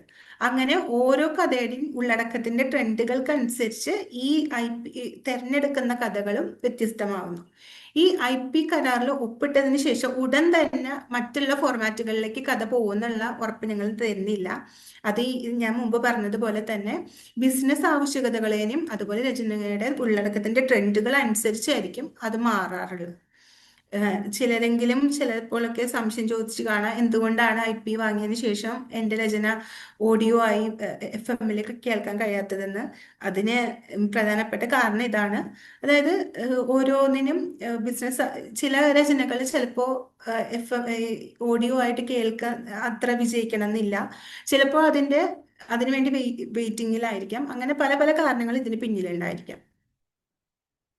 ഇനി IP വെയർഹൗസിന്റെ ഭാഗമാവുന്നതിലൂടെ നിങ്ങൾക്ക് എന്തൊക്കെ നേട്ടങ്ങളാണ് നേടാൻ കഴിയാന്ന് നോക്കാം. ആദ്യത്തെ നമ്മൾ നോക്കുകയാണെന്നുണ്ടെങ്കിൽ ഇന്ത്യയിലെ തന്നെ ഏറ്റവും വലിയ ഒരു IP ലൈബ്രറിയാണ് പ്രതിലിപി. അതിലേക്കുള്ള ഒരു എൻട്രിയാണ് നിങ്ങൾക്ക് ഇതിലൂടെ ലഭിക്കുന്നത്. അതായത് പ്രതിലിപി ബിസിനസ് മേഖല പല പല അഡാപ്റ്റേഷനുകൾ, അതായത് രചനകൾക്കായിട്ട് നിങ്ങൾക്ക് ഒരു അർഹത നേടാണ് മാറാനായിട്ടുള്ള നിങ്ങളുടെ രചനകളെ മാറ്റാനുള്ളത്. ഇനി ആദ്യം തന്നെ ഞങ്ങൾ ഏറ്റവും കൂടുതൽ പ്രാധാന്യം നൽകുന്നത് പ്രതിലിപി FM കോമിക്സ് അഡാപ്റ്റേഷനുകൾക്കാണ്. ഇതിൽ ഈ പ്രതിലിപി IP റൈറ്റ്സ് വാങ്ങിയിട്ടുള്ള രചനകൾ മാത്രമാണ് നിങ്ങൾക്ക് പ്രതിലിപി FM അതുപോലെ തന്നെ കോമിക്സ് രൂപത്തിലും കാണാനായിട്ട് കഴിയുള്ളൂ. ഇനി OTT അടുത്തതായിട്ട് നമ്മൾ നോക്കുകയാണെന്നുണ്ടെങ്കിലാണ് OTT പ്ലാറ്റ്ഫോമുകളായിട്ടും അതുപോലെ പ്രൊഡക്ഷൻ ഹൗസുകളായിട്ട് ചേർന്ന് ഞങ്ങൾ രചയിതാക്കൾക്ക് വേണ്ടി അവസരങ്ങൾ നേടാൻ വേണ്ടി പ്രവർത്തിച്ചുകൊണ്ടിരിക്കുകയാണ്. ഇപ്പോൾ IP വാങ്ങിയിട്ടുള്ള രചനകൾ തന്നെ ഞങ്ങൾ പല പല സ്ട്രീമിംഗ് പ്ലാറ്റ്ഫോമുകൾ അല്ലെങ്കിൽ TV നെറ്റ്വർക്കുകൾ, സിനിമാ നിർമ്മാതാക്കൾ അല്ലെങ്കിൽ സ്റ്റുഡിയോകൾ അങ്ങനെ പലരിലേക്ക് എത്താനായിട്ട് ശ്രമിച്ചുകൊണ്ടിരിക്കുകയാണ്. ഇതിലെ അല്ലെങ്കിൽ ചിലപ്പോൾ പ്ലാറ്റ്ഫോമുകൾ ഞങ്ങളെ സമീപിക്കുകയാണ് അവരുടെ പ്രത്യേക ആവശ്യങ്ങളുമായിട്ട്. ചിലപ്പോൾ ഒരു ഗ്രാമത്തിൽ നടക്കുന്ന ഒരു കഥയായിരിക്കാം അവർക്ക് വേണ്ടിയിരിക്കാം. അപ്പോൾ ഞങ്ങളുടെ ആന്തരിക AI ടൂളുകൾ ഉപയോഗിച്ചുകൊണ്ട് ഒരു ഷോർട്ട് ലിസ്റ്റ് തയ്യാറാക്കുകയാണ് ഈ കഥകളുടെ. ഗ്രാമത്തിൽ നടക്കുന്ന എല്ലാ രചനകളുടെ ഒരു ഷോർട്ട് ലിസ്റ്റ് തയ്യാറാക്കി വെച്ചു. അതിനുശേഷം ആ കഥകൾക്കായിട്ട് ഒരു ലോഗ് ലൈൻ എന്ന് ഉദ്ദേശിക്കുന്നത് നിങ്ങളുടെ കഥയെ കുറിച്ചുള്ള ഒരു സെന്റൻസിൽ പറയാൻ പറഞ്ഞ ആ രീതിയിൽ മൊത്തത്തിൽ കഥ മനസ്സിലാകുന്ന രീതിയിൽ ഷോർട്ടാക്കി വെക്കുകയാണ്. അങ്ങനെ പിന്നെ സംഗ്രഹങ്ങൾ ഉണ്ടാക്കുകയാണ്. അതുപോലെ പിച്ചിങ് ഡെക്കുകൾ. പിച്ചിങ് മീൻസ് നിങ്ങളുടെ കഥേനെ ഒരു ഒരു പ്രസന്റ് ചെയ്യാൻ പറ്റുന്ന രൂപത്തിലാക്കി അവർക്ക് മുമ്പിൽ ഒന്ന് അവതരിപ്പിക്കുകയാണ്. അതിനുശേഷം ഈ പ്ലാറ്റ്ഫോം നിങ്ങളുടെ ഈ രചനയിൽ താല്പര്യം കാണിക്കുകയാണെന്നുണ്ടെങ്കിൽ ലൈസൻസിങ് കരാറ് ഒപ്പിടാണ്. തുടർന്ന് ഇതിൽ ലഭിക്കുന്ന ആകെ വരുമാനത്തിൽ നിന്ന് നിങ്ങളുമായിട്ട് കോൺട്രാക്ട് സമയത്ത് പറഞ്ഞിട്ടുള്ള എത്ര പെർസെൻറ്റേജ് ആണോ അത്രയും നിങ്ങളുടെ പങ്ക് നിങ്ങൾ നൽകിയിട്ടുള്ള ബാങ്ക് അക്കൗണ്ടിലേക്ക് നൽകി നിങ്ങളുമായിട്ട് പങ്കുവയ്ക്കുകയാണ്. ഇനി ഇത്തരത്തിൽ നോക്കുകയാണെന്നുണ്ടെങ്കിൽ 40-ലധികം കഥകളുടെ ലൈസൻസ് പുറത്ത് ചെയ്യപ്പെട്ടിട്ടുണ്ട്. ഇനി അടുത്തതായിട്ട് നോക്കുകയാണെന്നുണ്ടെങ്കിലാണ് മൈക്രോ ഡ്രാമകൾ. മുമ്പ് പറഞ്ഞതുപോലെ തന്നെ ഈ IP നേടിയെടുത്ത കഥകൾ ഞങ്ങൾ തന്നെ വികസിപ്പിച്ച് സ്ക്രീൻ പ്ലേയും എല്ലാം ചെയ്ത് നിർമ്മിച്ച ശേഷം മറ്റുള്ള പ്ലാറ്റ്ഫോമുകൾക്ക് ലൈസൻസ് ചെയ്ത് നൽകുന്ന ഒരു പ്രവർത്തനമാണ് മൈക്രോ ഡ്രാമകൾ. ഇതിലൂടെ ഇപ്പൊ നമ്മൾ നിലവിൽ നോക്കുകയാണെങ്കിൽ പെട്ടെന്ന് വളർന്നുകൊണ്ടിരിക്കുന്ന ഒരു മേഖലയാണ്. ഇനി നിങ്ങൾക്ക് ഉള്ള സംശയമാണ് വരുമാനത്തിനെ കുറിച്ചുള്ളത്. ഇതിൽ ഓരോ അഡാപ്റ്റേഷന് ശേഷം ലൈസൻസിങ് കരാറും അതുപോലെ ലൈസൻസിങ് കരാർ അനുസരിച്ച് നിങ്ങളുടെ ഈ വരുമാനങ്ങൾ കറക്റ്റായി നിങ്ങൾ എത്ര പെർസെൻറ്റേജ് ആണോ ആദ്യം കരാറിൽ ഉണ്ടായിരുന്നത് അത്ര തന്നെ രചയിതാവായിട്ട് പങ്കുവയ്ക്കുകയാണ്. ഇതിലെ പക്ഷെ നിർമ്മാണ ചെലവ്, അതായത് ഞങ്ങൾക്ക് ഇത് ഒരു നിങ്ങളുടെ കഥ വാങ്ങിയതിന് ശേഷം ഒരു ഓഡിയോ ഫോർമാറ്റിലേക്ക് മാറ്റുകയാണെങ്കിൽ അതിന് വേണ്ടിയിട്ട് ഉണ്ടായിരുന്ന നിർമ്മാണ ചെലവും അതുപോലെ തന്നെ തുടക്കത്തിൽ നിങ്ങൾക്ക് നൽകുന്ന മിനിമം ഗ്യാരണ്ടി, അതായത് ഒരു അഡ്വാൻസ് നിങ്ങൾ ഉദ്ദേശിക്കുന്ന ആ മിനിമം ഗ്യാരണ്ടി എമൗണ്ടും അത് കുറച്ചതിന് ശേഷമായിരിക്കും നിങ്ങൾക്ക് ആകെ വരുമാനത്തിൽ നിന്ന് നിങ്ങളുമായിട്ടുള്ള പങ്കുവയ്ക്കുന്നത്. ഇനി അടുത്തതായിട്ട് നിങ്ങളുടെ എപ്പോഴുള്ള സംശയമാണ് IP വാങ്ങിക്കഴിഞ്ഞാൽ എൻ്റെ കഥയുടെ പൂർണ്ണ അവകാശം പ്രതിലിപിക്കാണോ എന്നുള്ളത്. അത് തീർത്തും ഒരു ഒരു ഒരു തെറ്റിദ്ധാരണയാണ്. അഡാപ്റ്റേഷൻ അവകാശങ്ങളാണ് നിങ്ങൾ പ്രതിലിപിക്ക് നൽകുന്നത്. പക്ഷെ കഥയുടെ ക്രെഡിറ്റ് എപ്പോഴും രചയിതാവിന് തന്നെയായിരിക്കും. നിങ്ങളുടെ കഥ എപ്പോഴും നിങ്ങളുടേതായിട്ട് തന്നെ തുടരും. പക്ഷെ അത് മറ്റുള്ള ഫോർമാറ്റുകളിലേക്ക് മാറ്റാനുള്ള അഡാപ്റ്റേഷൻ അവകാശങ്ങളാണ് നിങ്ങൾ പ്രതിലിപിയുമായിട്ട് പങ്കുവയ്ക്കുന്നത്. ഇനി അടുത്തതായിട്ട് എങ്ങനെയാണ് വരുമാന വിഹിതം പങ്കുവയ്ക്കപ്പെടുന്നത് അല്ലെങ്കിൽ നിങ്ങൾക്ക് എങ്ങനെയാണ് വീതിച്ച് നൽകുന്നതെന്ന് ലളിതമായിട്ട്, നമുക്ക് കൂടുതലൊന്നും ആക്കണ്ട, നമുക്ക് ലളിതമായിട്ട് മനസ്സിലാക്കാം. ആദ്യം ഞാൻ നേരത്തെ പറഞ്ഞ മിനിമം ഗ്യാരണ്ടി എന്താണെന്ന് നോക്കാം. നിങ്ങളുമായിട്ട് ആദ്യം തന്നെ IP റൈറ്റിന് വേണ്ടി ഒരു ചർച്ച ചെയ്ത ശേഷം കരാറിൽ ഒപ്പ് ചെയ്യുന്ന സമയത്ത് നിങ്ങൾക്കൊരു മുൻകൂർ പേയ്മെന്റ് നിങ്ങൾ നൽകിയിട്ടുള്ള ബാങ്ക് അക്കൗണ്ടിലേക്ക് ട്രാൻസ്ഫർ ചെയ്ത് നൽകുകയാണ്. ഇതാണ് മിനിമം ഗ്യാരണ്ടി എന്നതിലൂടെ ഉദ്ദേശിക്കുന്നത്. ഇനി അടുത്തതായി നോക്കുകയാണെങ്കിൽ ആകെ വരുമാന വിഹിതം, അതായത് ഓരോ തവണയും നിങ്ങളുടെ കഥ പണം സമ്പാദിക്കണം. അതായത് നിങ്ങളുടെ കഥ നിങ്ങൾ IP വാങ്ങിയ ശേഷം മറ്റുള്ള ഫോർമാറ്റുകളിലേക്ക് മാറ്റി, ചിലപ്പോൾ അതൊരു ഓഡിയോ ഫോർമാറ്റിലേക്ക് പ്രതിലിപി FM തന്നെ ചിലപ്പോൾ ടെലികാസ്റ്റ് ചെയ്തുകൊണ്ടിരിക്കുന്നതായിരിക്കാം. ബ്രോഡ്കാസ്റ്റ് ചെയ്യുമ്പോൾ അതിൽ നിന്ന് ലഭിക്കുന്ന വരുമാനത്തിൽ നിന്ന് ആദ്യം തന്നെ നമ്മൾ ഈ മുമ്പ് നിങ്ങൾക്കായിട്ട് കരാർ ഒപ്പിടുന്ന സമയത്ത് പങ്കിട്ട് നൽകിയിട്ടുള്ള മിനിമം ഗ്യാരണ്ടി കുറയ്ക്കും. അതിനുശേഷം ഈ നിങ്ങളുടെ കഥ ആ FM ആ ഓഡിയോ ഫോർമാറ്റിലേക്ക് മാറ്റുമ്പോൾ ഞങ്ങൾക്ക് സംഭവിച്ചിട്ടുള്ള അല്ലെങ്കിൽ ഞങ്ങൾക്ക് ഇതായിട്ടുള്ള പ്രൊഡക്ഷൻ കോസ്റ്റ് എത്രയാണോ അതും കൂടി അതിൽ നിന്ന് കുറയ്ക്കുകയാണ്. അതിനുശേഷം നിങ്ങളുമായിട്ട് കരാറിൽ പറഞ്ഞിട്ടുള്ള നിങ്ങളുടെ ലാഭശതമാനം പങ്കുവെക്കുകയാണ്. ഇപ്പോൾ ഉദാഹരണമായിട്ട് ഒരു എമൗണ്ട് വെച്ച് തന്നെ നമുക്ക് നോക്കാം. ഇപ്പൊ മിനിമം ഗ്യാരണ്ടി നിങ്ങൾക്ക് ഒരു രചയിതാവുമായിട്ട് കരാറ് ഒപ്പിടാണ്. ആ സമയത്ത് മിനിമം ഗ്യാരണ്ടി എന്നുള്ള രീതിയിൽ 10,000 രൂപയാണ് നൽകിയത്. അതിനുശേഷം പ്രൊഡക്ഷൻ കോസ്റ്റ്, അതായത് നിങ്ങളുടെ ഈ രചന FM മാറ്റുകയാണ്. ആ FM മാറ്റുമ്പോൾ നിങ്ങൾക്ക് സംഭവിച്ചിട്ടുള്ള പ്രൊഡക്ഷൻ കോസ്റ്റ് എന്നത് 50,000 രൂപയാണ്. അപ്പൊ ടോട്ടലായിട്ട് വന്നിരിക്കുന്നത് 60,000 രൂപയാണ് ഞങ്ങൾ റിക്കവറി ചെയ്യേണ്ടത് നിങ്ങളിൽ നിന്ന്. അപ്പോൾ ഈ സ്റ്റോറി FM മാറ്റിയതിന് ശേഷം അതിൽ 1,00,000 രൂപയാണ് ഈ സ്റ്റോറി മൊത്തത്തിൽ നേടിയതെന്ന് വിചാരിക്കാം. അപ്പൊ ഞങ്ങൾ ഇതിൽ നിന്നും 60,000 രൂപ റിക്കവറി ചെയ്യണം. അപ്പോൾ ഇവിടെ ആകെ 60,000 രൂപ ഞങ്ങൾക്ക് അവിടെ ചെലവ് സംഭവിച്ചിട്ടുണ്ട്. ആ ചെലവ് കുറച്ചിട്ട് അവിടെ വന്നിട്ടുള്ള ലാഭം എന്നുള്ളത് 40,000 രൂപയാണ്. ഈ 40,000 രൂപയിൽ നമ്മൾ കരാർ ഒപ്പിടുന്ന സമയത്ത് നിങ്ങളുമായിട്ട് പറഞ്ഞിട്ടുള്ള നിങ്ങളുടെ ഷെയർ എന്നുള്ളത് 25% ആണെങ്കിൽ നിങ്ങൾക്ക് ഈ 40,000 രൂപയുടെ 25% എന്നുള്ള രീതിയിൽ 10,000 രൂപ നിങ്ങൾക്ക് ലഭിക്കുന്നതാണ്. അത് നിങ്ങൾ മുമ്പ് ആ സമയത്ത് നൽകിയിട്ടുള്ള നിങ്ങളുടെ ബാങ്ക് അക്കൗണ്ടിലേക്ക് ട്രാൻസ്ഫർ ചെയ്ത് ലഭിക്കുന്നതാണ്. ഇനി ദീർഘകാലത്തേക്ക് നിങ്ങൾക്ക് എപ്പോഴും സംശയം ഉണ്ടാവും, ഈ IP എനിക്ക് എന്താ നേട്ടം എന്നുള്ള രീതിയിൽ. ഇത് ആക്ച്വലി ഒരു ഇൻവെസ്റ്റ്മെന്റ് എന്നുള്ള രീതിയിൽ നിങ്ങൾക്ക് കാണാൻ കഴിയുന്നതാണ്. കാരണം നിങ്ങളൊരു രചന എഴുതി അത് പല പല ഫോർമാറ്റുകളിലേക്ക് പോവുകയാണെന്ന് നിങ്ങൾ സങ്കല്പിക്കുക. ഇപ്പോ ഈ ഓഡിയോ ഫോർമാറ്റിലേക്ക് പോയി അവിടെ നിന്ന് എനിക്ക് പണം ലഭിക്കുകയാണ്. ഒരു OTT പ്ലാറ്റ്ഫോം ഏറ്റെടുത്തു, അതിനുശേഷം ഒരു വെബ് സീരീസ് ആയിട്ട് ഇറങ്ങുകയാണ്, അപ്പോഴും എനിക്ക് അവിടെ നിന്ന് പണം കിട്ടുകയാണ്. പ്രതിലിപിയിൽ കഥ കണിഞ്ഞു ചെയ്യുന്നതനുസരിച്ച് പ്രതിലിപിയിൽ നിന്നും പണം കിട്ടുകയാണ്. അങ്ങനെ പല പല സ്രോതസ്സുകളിൽ നിന്ന് നിങ്ങൾക്ക് പണം ലഭിച്ചുകൊണ്ടിരിക്കുകയാണ് ഒരു സമയത്ത് തന്നെ. അതുകൊണ്ട് തന്നെ ഇതൊരു ദീർഘകാലത്തേക്ക് നിങ്ങൾക്ക് ധനം സമ്പാദിക്കാനുള്ള ഒരു മാർഗമാണ്.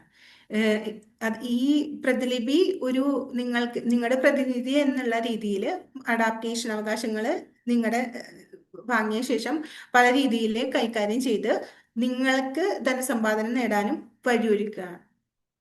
ഇനി നിങ്ങളുടെ അഭ്യർത്ഥന പ്രകാരം എങ്ങനെയാണ് TDS അല്ലെങ്കിൽ എന്താണ് TDS നമുക്ക് നോക്കാം. പലപ്പോഴും നിങ്ങൾ എല്ലാവരും ചോദിച്ചു കേട്ടിട്ടുണ്ട്, ഈ മാസം എനിക്ക് 3,000 രൂപ ഉണ്ടായിരുന്നു, എനിക്ക് ഫുൾ എമൗണ്ട് ആയിട്ട് എൻ്റെ ബാങ്ക് അക്കൗണ്ടിൽ വന്നില്ല, അത് എന്തുകൊണ്ടാണ്, എന്താ ഈ TDS എന്നുള്ള രീതിയിൽ. അത് ടാക്സ് ഡിഡക്റ്റഡ് അറ്റ് സോഴ്സ് എന്നുള്ളതാണ് TDSന്റെ ഫുൾ ഫോം. ഞാനത് കൂടുതലായിട്ട് നമുക്കത് കോംപ്ലിക്കേറ്റഡ് ആക്കണ്ട, നമുക്കത് സിമ്പിൾ ആയിട്ട് പഠിക്കാം എന്താണ് TDS എന്നുള്ള രീതിയിൽ. ഇപ്പൊ നിങ്ങളുടെ ഒരു വരുമാനം എന്നല്ല, സാധാരണ നിങ്ങൾക്ക് പ്രതിലിപിയിൽ നിന്ന് ലഭിക്കുന്ന വരുമാനം നോക്കാം. അത് നമുക്കറിയാം, ഒരു സാമ്പത്തിക വർഷം എന്നുള്ളത് ഈ ടാക്സ് അടയ്ക്കുന്ന ആൾക്കാർക്ക് എല്ലാവർക്കും അറിയുന്നതാണ്. ഒരു സാമ്പത്തിക വർഷമാണ് നമ്മൾ അതിന് പരിഗണിക്കുക. ഒരു സാമ്പത്തിക വർഷം എന്നുള്ളത് April 1 മുതൽ March 31 വരെയാണ് നീണ്ടു നിൽക്കുന്നത്. ഈ ഒരു കാലത്തിനുള്ളിൽ നിങ്ങൾ പ്രതിലിപിയിൽ നിന്ന് നിങ്ങൾ കഥ എഴുതിയിട്ട് നിങ്ങൾക്ക് ലഭിക്കുന്ന പ്രതിമാസ വരുമാനം ആ രീതിയിൽ 30,000 രൂപയെക്കാളും ഈ സാമ്പത്തിക വർഷത്തെക്കാളും ഒരു സാമ്പത്തിക വർഷത്തിൽ ആവുകയാണെന്നുണ്ടെങ്കിൽ അതിൽ നിന്ന് TDS റേറ്റ് എന്നുള്ള രീതിയിൽ 10% നിങ്ങളുടെ വരുമാനത്തിൽ നിന്ന് കുറയ്ക്കപ്പെടും. ഇതൊരു സാമ്പത്തിക വർഷം കഴിയുന്നത് വരെ തുടരുന്നതാണ്. ഇതിന്റെ റീഫണ്ട് സാധ്യമാണെന്നുള്ളതാണ് കുറച്ച് പേരുടെയെങ്കിലും സംശയം. അതെ, ഇത് റീഫണ്ട് സാധ്യമാണ്. ഇത് നിങ്ങൾ ഇൻകം ടാക്സ് റിട്ടേൺ ഫയൽ ചെയ്യുമ്പോൾ നിങ്ങൾക്കത് തിരിച്ചു ലഭിക്കുന്നതാണ്. ഇനി അടുത്ത സംശയമാണ് മത്സരങ്ങളിൽ നിന്നുള്ള സമ്മാനം എന്നുള്ള രീതിയിൽ. ഈ മത്സരങ്ങളിൽ പ്രതിലിപി തന്നെ പല പല മത്സരങ്ങൾ രചയിതാക്കൾക്കായിട്ട് കണ്ടക്ട് ചെയ്യാറുണ്ട്, ഇപ്പൊ പ്രതിഭ പുരസ്കാരം നടക്കുന്നത് പോലെ തന്നെ. അപ്പോൾ ഇതിൽ നിന്ന് നിങ്ങൾക്ക് ലഭിക്കുന്ന സമ്മാനം എന്ന് പറയുന്നത് ഇൻകം ടാക്സ് റിട്ടേൺ ഫയൽ ചെയ്താൽ നിങ്ങൾക്ക് ലഭിക്കില്ല, കാരണം അത് റീഫണ്ട് ലഭിക്കാത്തൊരു കാര്യമാണ്. ഇതിന് TDS എന്ന് പറയുന്നത് 30% ആയിരിക്കും വരിക. ഇതിന്റെ TDS പരിധി എന്ന് പറയുന്നതാണ് 10,000 രൂപ. ഇനി അടുത്തതായിട്ട് നോക്കുകയാണെന്നുണ്ടെങ്കിൽ IP, അതായത് ഇത്ര നേരം നമ്മൾ പറഞ്ഞുകൊണ്ടിരുന്നിട്ടുള്ള ഇന്റലക്ച്വൽ പ്രോപ്പർട്ടി, ആ രീതിയിൽ നമ്മൾ നോക്കുകയാണെങ്കിൽ അതിന്റെ TDS റേറ്റ് എന്നുള്ളതാണ് 10%. ഈ ഈ 10% ഇതിന് ലിമിറ്റ് ഇല്ല.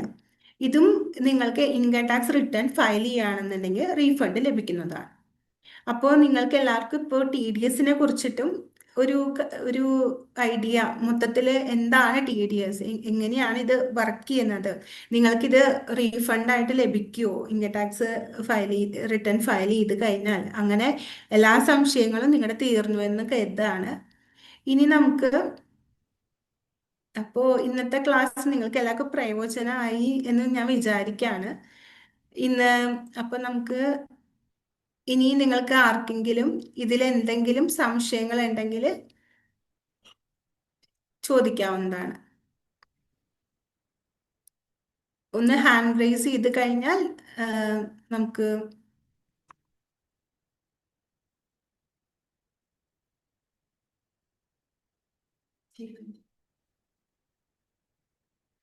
ആർക്കാ ഉം. ഉം.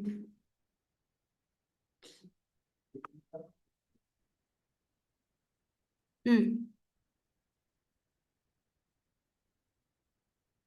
ഇപ്പൊ നമ്മുടെ ആദ്യം ഡൗട്ട്, ഓക്കെ, മിഥില.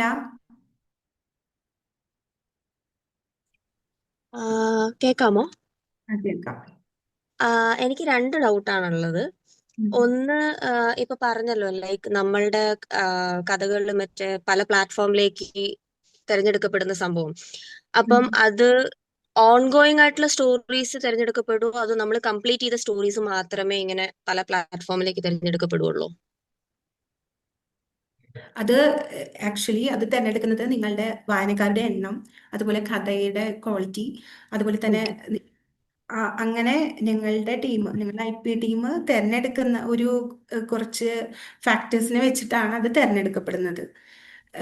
അതായത് നിങ്ങളുടെ കഥ ആ ആ ഒരു സമയത്ത്, ഞാൻ മുമ്പ് പറഞ്ഞതുപോലെ തന്നെ ഇന്നത്തെ ക്ലാസ് നമ്മൾ കണ്ട ബിസിനസ് ആവശ്യകതകള്, അതുപോലെ തന്നെ ഇപ്പോഴത്തെ ട്രെൻഡ്, അതുപോലെ വായനക്കാരെ വായിക്കാൻ ഇഷ്ടപ്പെടുന്ന ഒരു ജേണറിലുള്ള കഥ, അങ്ങനെ പല പല കാര്യങ്ങൾ പരിഗണിച്ചുകൊണ്ടാണ് ഐ പി ടീം നിങ്ങളുടെ കഥ തിരഞ്ഞെടുക്കുന്നത്. അപ്പം അത് അതിന് ഇങ്ങനെ ഒരു കാറ്റഗറി ഇല്ല, ലൈക്ക് ഓൺഗോയിങ് ആയിരിക്കണം അല്ലെങ്കിൽ കംപ്ലീറ്റഡ് ആയിരിക്കണം എന്ന് അങ്ങനെ നിർബന്ധമൊന്നുമില്ല. ലൈക്ക് ഈ പറഞ്ഞ കാറ്റഗറിയിൽ വരുന്ന മാത്രമാണ് സെലക്ട് ചെയ്യുന്നത്. ലൈക്ക് ടോപ്പ് ട്രെൻഡിങ് ആയിട്ടുള്ള വായനക്കാരുടെ ഇതിനനുസരിച്ചിട്ടുള്ള അങ്ങനെയാണ് സെലക്ട് ചെയ്യുന്നത്, അല്ലാതെ കംപ്ലീറ്റ് ആയത് ഓൺഗോയിങ് അങ്ങനെയല്ല.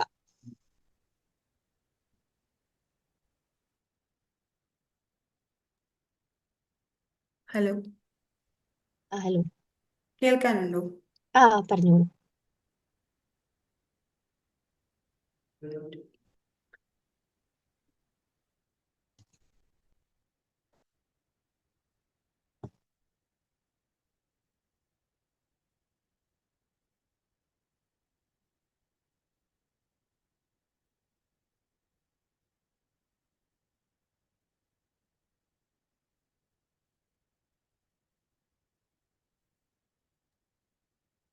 ഹലോ.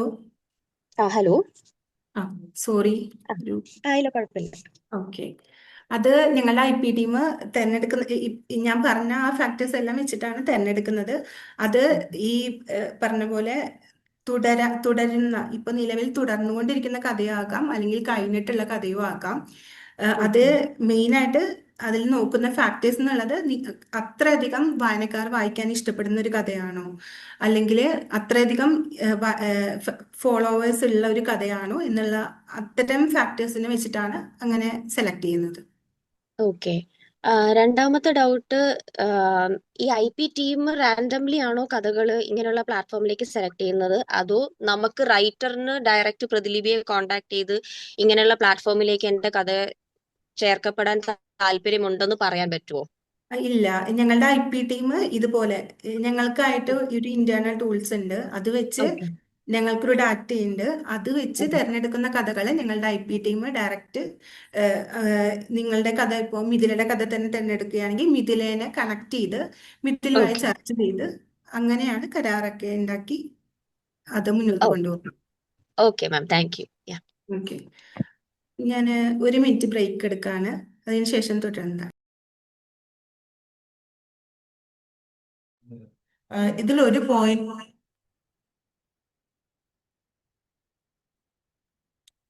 ഇതിലൊരു പോയിന്റ് കൂടി ആഡ് ചെയ്തോട്ടെ ആദ്യം ചോദിച്ച ചോദ്യത്തിൽ. അതായത് നിങ്ങളുടെ തുടരുന്ന കഥയാണ് IP ടീം ഏറ്റെടുക്കുന്നതെങ്കിൽ ആ, തുടരുന്ന കഥകൾ ഏറ്റെടുക്കുന്നതിന്റെ ശതമാനം വളരെ കുറവായിരിക്കും. ആ കഥ അത്രത്തോളം ബിസിനസ്സിന് ഇമ്പോർട്ടന്റ് ആണെന്ന് തോന്നിയാൽ മാത്രമേ തുടർന്നുകൊണ്ടിരിക്കുന്ന കഥകൾ തിരഞ്ഞെടുക്കപ്പെടുകയുള്ളൂ. എന്നാൽ കംപ്ലീറ്റ് ചെയ്ത കഥകൾ തിരഞ്ഞെടുക്കാനാണ് കൂടുതൽ സാധ്യത നിലവിൽ. ഇതിനു മുമ്പ് തുടരുന്ന കഥകളും ഞങ്ങൾ തിരഞ്ഞെടുക്കുന്നുണ്ടായിരുന്നു. നിലവിൽ കംപ്ലീറ്റ് ചെയ്ത കഥകൾ തിരഞ്ഞെടുക്കാനാണ് സാധ്യത കൂടുതൽ. അഞ്ജന തുടരുന്നതായിരിക്കും.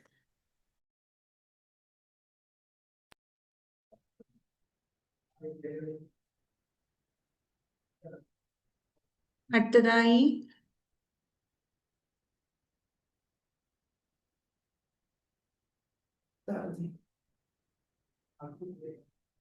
SRJ. SRJക്ക് സംസാരിക്കാവുന്നതാണ്. ഹലോ. ഹലോ, കേൾക്കാം. കേൾക്കാം. ഇപ്പം ഇതിൽ വെബ് സീരീസ് ഒക്കെ ആയെന്ന് പറഞ്ഞു. ബംഗാളി അങ്ങനെ കുറച്ച് കഥകളാണ് പറഞ്ഞത്. മലയാളത്തിൽ നിന്ന് ഏതെങ്കിലും വെബ് സീരീസോ എന്തെങ്കിലും വന്നായിരുന്നു? മലയാളത്തിൽ നിന്ന് നിലവില് പോയിട്ടില്ല. പക്ഷെ മലയാളത്തില് ഒട്ടനവധി ഏണിങ്സ് കൂടുതലായിട്ടുള്ള സ്റ്റോറീസുകൾ പോകുന്നുണ്ട്. ഇപ്പൊ നിലവില് രചയിതാക്കള് കൂടുതൽ വരുമാനം നേടുന്ന ഒരു ഭാഷയാണ് മലയാളം. മലയാളത്തിലെ ചില പിന്നെ ഒരു ക്വസ്റ്റ്യൻ പറഞ്ഞോളൂ. മലയാളത്തിലെ ചില രചനകളും ഇതുപോലെ മറ്റുള്ള ഫോർമാറ്റുകളിലേക്ക് മാറ്റാനായിട്ട് ഞങ്ങൾ ശ്രമിച്ചുകൊണ്ടിരിക്കുകയാണ്. ഇതുപോലെ ഓഡിയോ രൂപത്തിൽ ആയിട്ടുള്ള കഥകൾ മലയാളത്തിൽ ലഭ്യമാണ്. ഓക്കെ. പിന്നെ മിനിമം ഗ്യാരണ്ടിയുടെ കേസ് പറഞ്ഞായിരുന്നല്ലോ. ക്ലിയർ ആയില്ല. മിനിമം ഗ്യാരണ്ടി ഇപ്പൊ ഐ പി ടീം സെലക്ട് ചെയ്ത് കഴിഞ്ഞാൽ മിനിമം ഗ്യാരണ്ടി എന്ന് പറഞ്ഞ് ഒരു പോയിന്റ് പറഞ്ഞായിരുന്നല്ലോ. ഈ മിനിമം ഗ്യാരണ്ടി ഒരു ഫിക്സഡ് എമൗണ്ട് ആണോ, അല്ല അതിനെന്തെങ്കിലും അടിസ്ഥാനം ഉണ്ടോ? അത് എങ്ങനെ നിശ്ചയിക്കുമെന്നുള്ളതിന്റെ അടിസ്ഥാനം എന്തെങ്കിലും? അത് കഥയെ ആശ്രയിച്ചിരിക്കാം. അതായത് ഏറ്റവും കൂടുതൽ ചിലപ്പോൾ ആ കഥയായിരിക്കാം ഏറ്റവും കൂടുതൽ വായനക്കാരുള്ള കഥയാണെങ്കിൽ ചിലപ്പോൾ ആ മിനിമം ഗ്യാരണ്ടി എമൗണ്ടിലും കൂടുതലും കുറവും സംഭവിക്കാം. അല്ല, എങ്കിലും ഒരു കണക്ക് കാണുമല്ലോ. ഒരു മിനിമം എത്ര കൊടുത്തിട്ടുണ്ട്, മാക്സിമം എത്ര കൊടുത്തിട്ടുണ്ടെന്നൊരു കണക്ക് കാണുമല്ലോ. ഇല്ല, അത് കഥയെ ആശ്രയിച്ചിരിക്കുന്ന, തീർത്തും കഥയെ ആ ഒരു കഥയ്ക്കുള്ള ഫോളോവേഴ്സിനെയും വായനക്കാരെയും അതിനെ ആശ്രയിച്ചിരിക്കുന്ന ഘടകമാണ്. അത് ഓരോ കഥയ്ക്കും വ്യത്യസ്തമായിരിക്കാം. അതെ, അത് ഓരോ കഥയ്ക്കും വ്യത്യസ്തമായിരിക്കും. ഞാൻ പറഞ്ഞത് പ്രതിലിപി ഇതിനു മുന്നേ കൊടുത്തിട്ടുണ്ടെങ്കിൽ ആ ഒരു റേഞ്ച് അറിയാമായിരിക്കുമല്ലോ, ഇത്ര രൂപ ഞങ്ങൾക്ക് കൊടുത്തിട്ടുണ്ട് എന്നുള്ളത്. ഈ IP റൈറ്റ് വാങ്ങിയിട്ട് നൽകിയിട്ടുള്ള ഈ ഗ്യാരണ്ടി എമൗണ്ട്സ് എന്നുള്ളത് തീർത്തും കുറച്ച് ഒഫീഷ്യൽ ആയിട്ടുള്ള ഒരു കാര്യമാണ്. അപ്പോൾ അത് ഡിസ്ക്ലോസ് ചെയ്യാൻ പറ്റില്ല. റിവീൽ ചെയ്യാൻ പറ്റത്തില്ല. Okay, thank U. വേറെ എന്തെങ്കിലും സംശയമുണ്ടോ ആർച്ചിക്ക്? ഇല്ല. ആർച്ചിയോ? SRJ. ഓക്കെ, ഇല്ല. ഇല്ല, SRJ. ഓക്കെ. അടുത്തതായി ലജൂസ് Laju Sasidharan. Hello. Hello ma'am, ഒരു ഡൗട്ട് അല്ല, എനിക്ക് കഴിഞ്ഞ 2 ക്ലാസ് കഴിഞ്ഞ ദിവസത്തെ ക്ലാസ്സിന്റെ പകുതി എനിക്ക് അറ്റൻഡ് ചെയ്യാൻ പറ്റുള്ളൂ. ആദ്യത്തെ ക്ലാസ് ഒട്ടും കിട്ടില്ല, നെറ്റ് ഇഷ്യൂ ആയിരുന്നു. അപ്പൊ എനിക്ക് ആ ക്ലാസ് ഒന്നും കൂടി കിട്ടുന്നതിന് എനിക്ക് എന്ത് ചെയ്യണം? വാട്സപ്പ് കമ്മ്യൂണിറ്റിയിൽ ഞങ്ങൾ മെസ്സേജ് അയച്ചിരുന്നു ഇന്ന്. അതില് ഞങ്ങൾ കഴിഞ്ഞു പോയ ക്ലാസ്സുകളുടെ ലിങ്കുകളും പങ്കുവച്ചതായിട്ട് കാണാനായിട്ട് കഴിയും. Okay ma'am, thank you. അല്ലെങ്കിൽ പ്രതിലിപി മലയാളം എന്നുള്ള യൂട്യൂബ് ചാനലിൽ പോയാൽ നിങ്ങൾക്ക് അത് കാണാനായിട്ട് കഴിയുന്നതാണ്. ഓക്കെ, ശരി, thank you. Thank you. Shilna.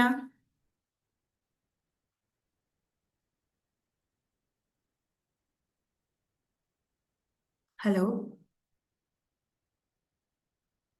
Shilna.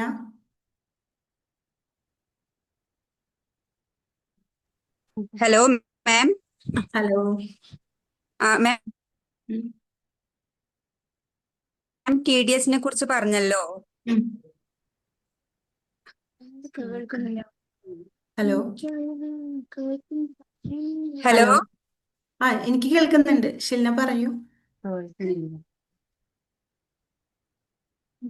മാം, TDSനെ കുറിച്ച് പറഞ്ഞല്ലോ. അതില് നമുക്ക് ആ സർട്ടിഫിക്കറ്റ് എപ്പോഴാ കിട്ടുക? എന്ത് സർട്ടിഫിക്കറ്റ് ആണ്? അതായത് 30,000 രൂപ ആകുമ്പം അതിന്റെ 10% പിടിക്കുമെന്ന് പറഞ്ഞില്ലേ? ഉം. അതില് 2 പ്രാവശ്യം എന്റെ അങ്ങനെ ആയിട്ടുണ്ട്. അതിന്റെ സർട്ടിഫിക്കറ്റ് എപ്പോഴാ കിട്ടുക നമുക്ക് അതിന്റെ റീഫണ്ട് കിട്ടാൻ വേണ്ടിയിട്ട്? അത് നിങ്ങൾക്ക് ഇൻകം ടാക്സ് റിട്ടേൺ ഫയൽ ചെയ്യാൻ കഴിയുന്നതാണ്. അത് നിങ്ങൾക്ക് ഒരു ടാക്സ് പ്രാക്ടീഷണർ ആയിട്ട് നിങ്ങൾക്ക് ബന്ധപ്പെട്ട് അത് വാങ്ങാനായിട്ട് കഴിയുന്നതാണ്. അതന്നെ, അത് നമ്മൾക്ക് അതിന് അപ്ലൈ ചെയ്യണം പറഞ്ഞാൽ അതിന്റെ ഒരു സർട്ടിഫിക്കറ്റ് കിട്ടില്ലേ? ഇതിനുള്ള സർട്ടിഫിക്കറ്റ്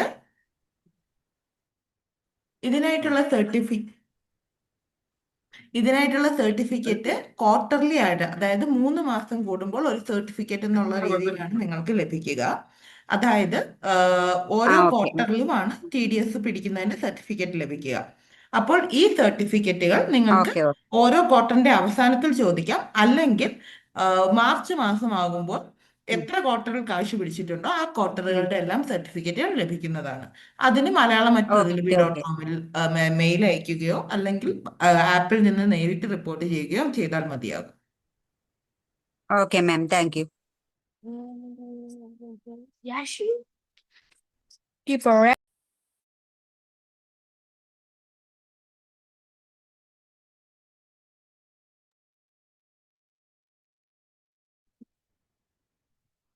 ഇങ്ങനെ ഇവിടെ നിന്ന് ഫോം കിട്ടിയതിന് ശേഷം നിങ്ങൾ ടാക്സ് പ്രാക്ടീഷണറെ ആയിട്ട് ബന്ധപ്പെട്ട് നിങ്ങൾ ഇൻകം ടാക്സ് റിട്ടേൺ ഫയൽ ചെയ്യണമെന്ന് ഓർമ്മിപ്പിക്കുകയാണ്.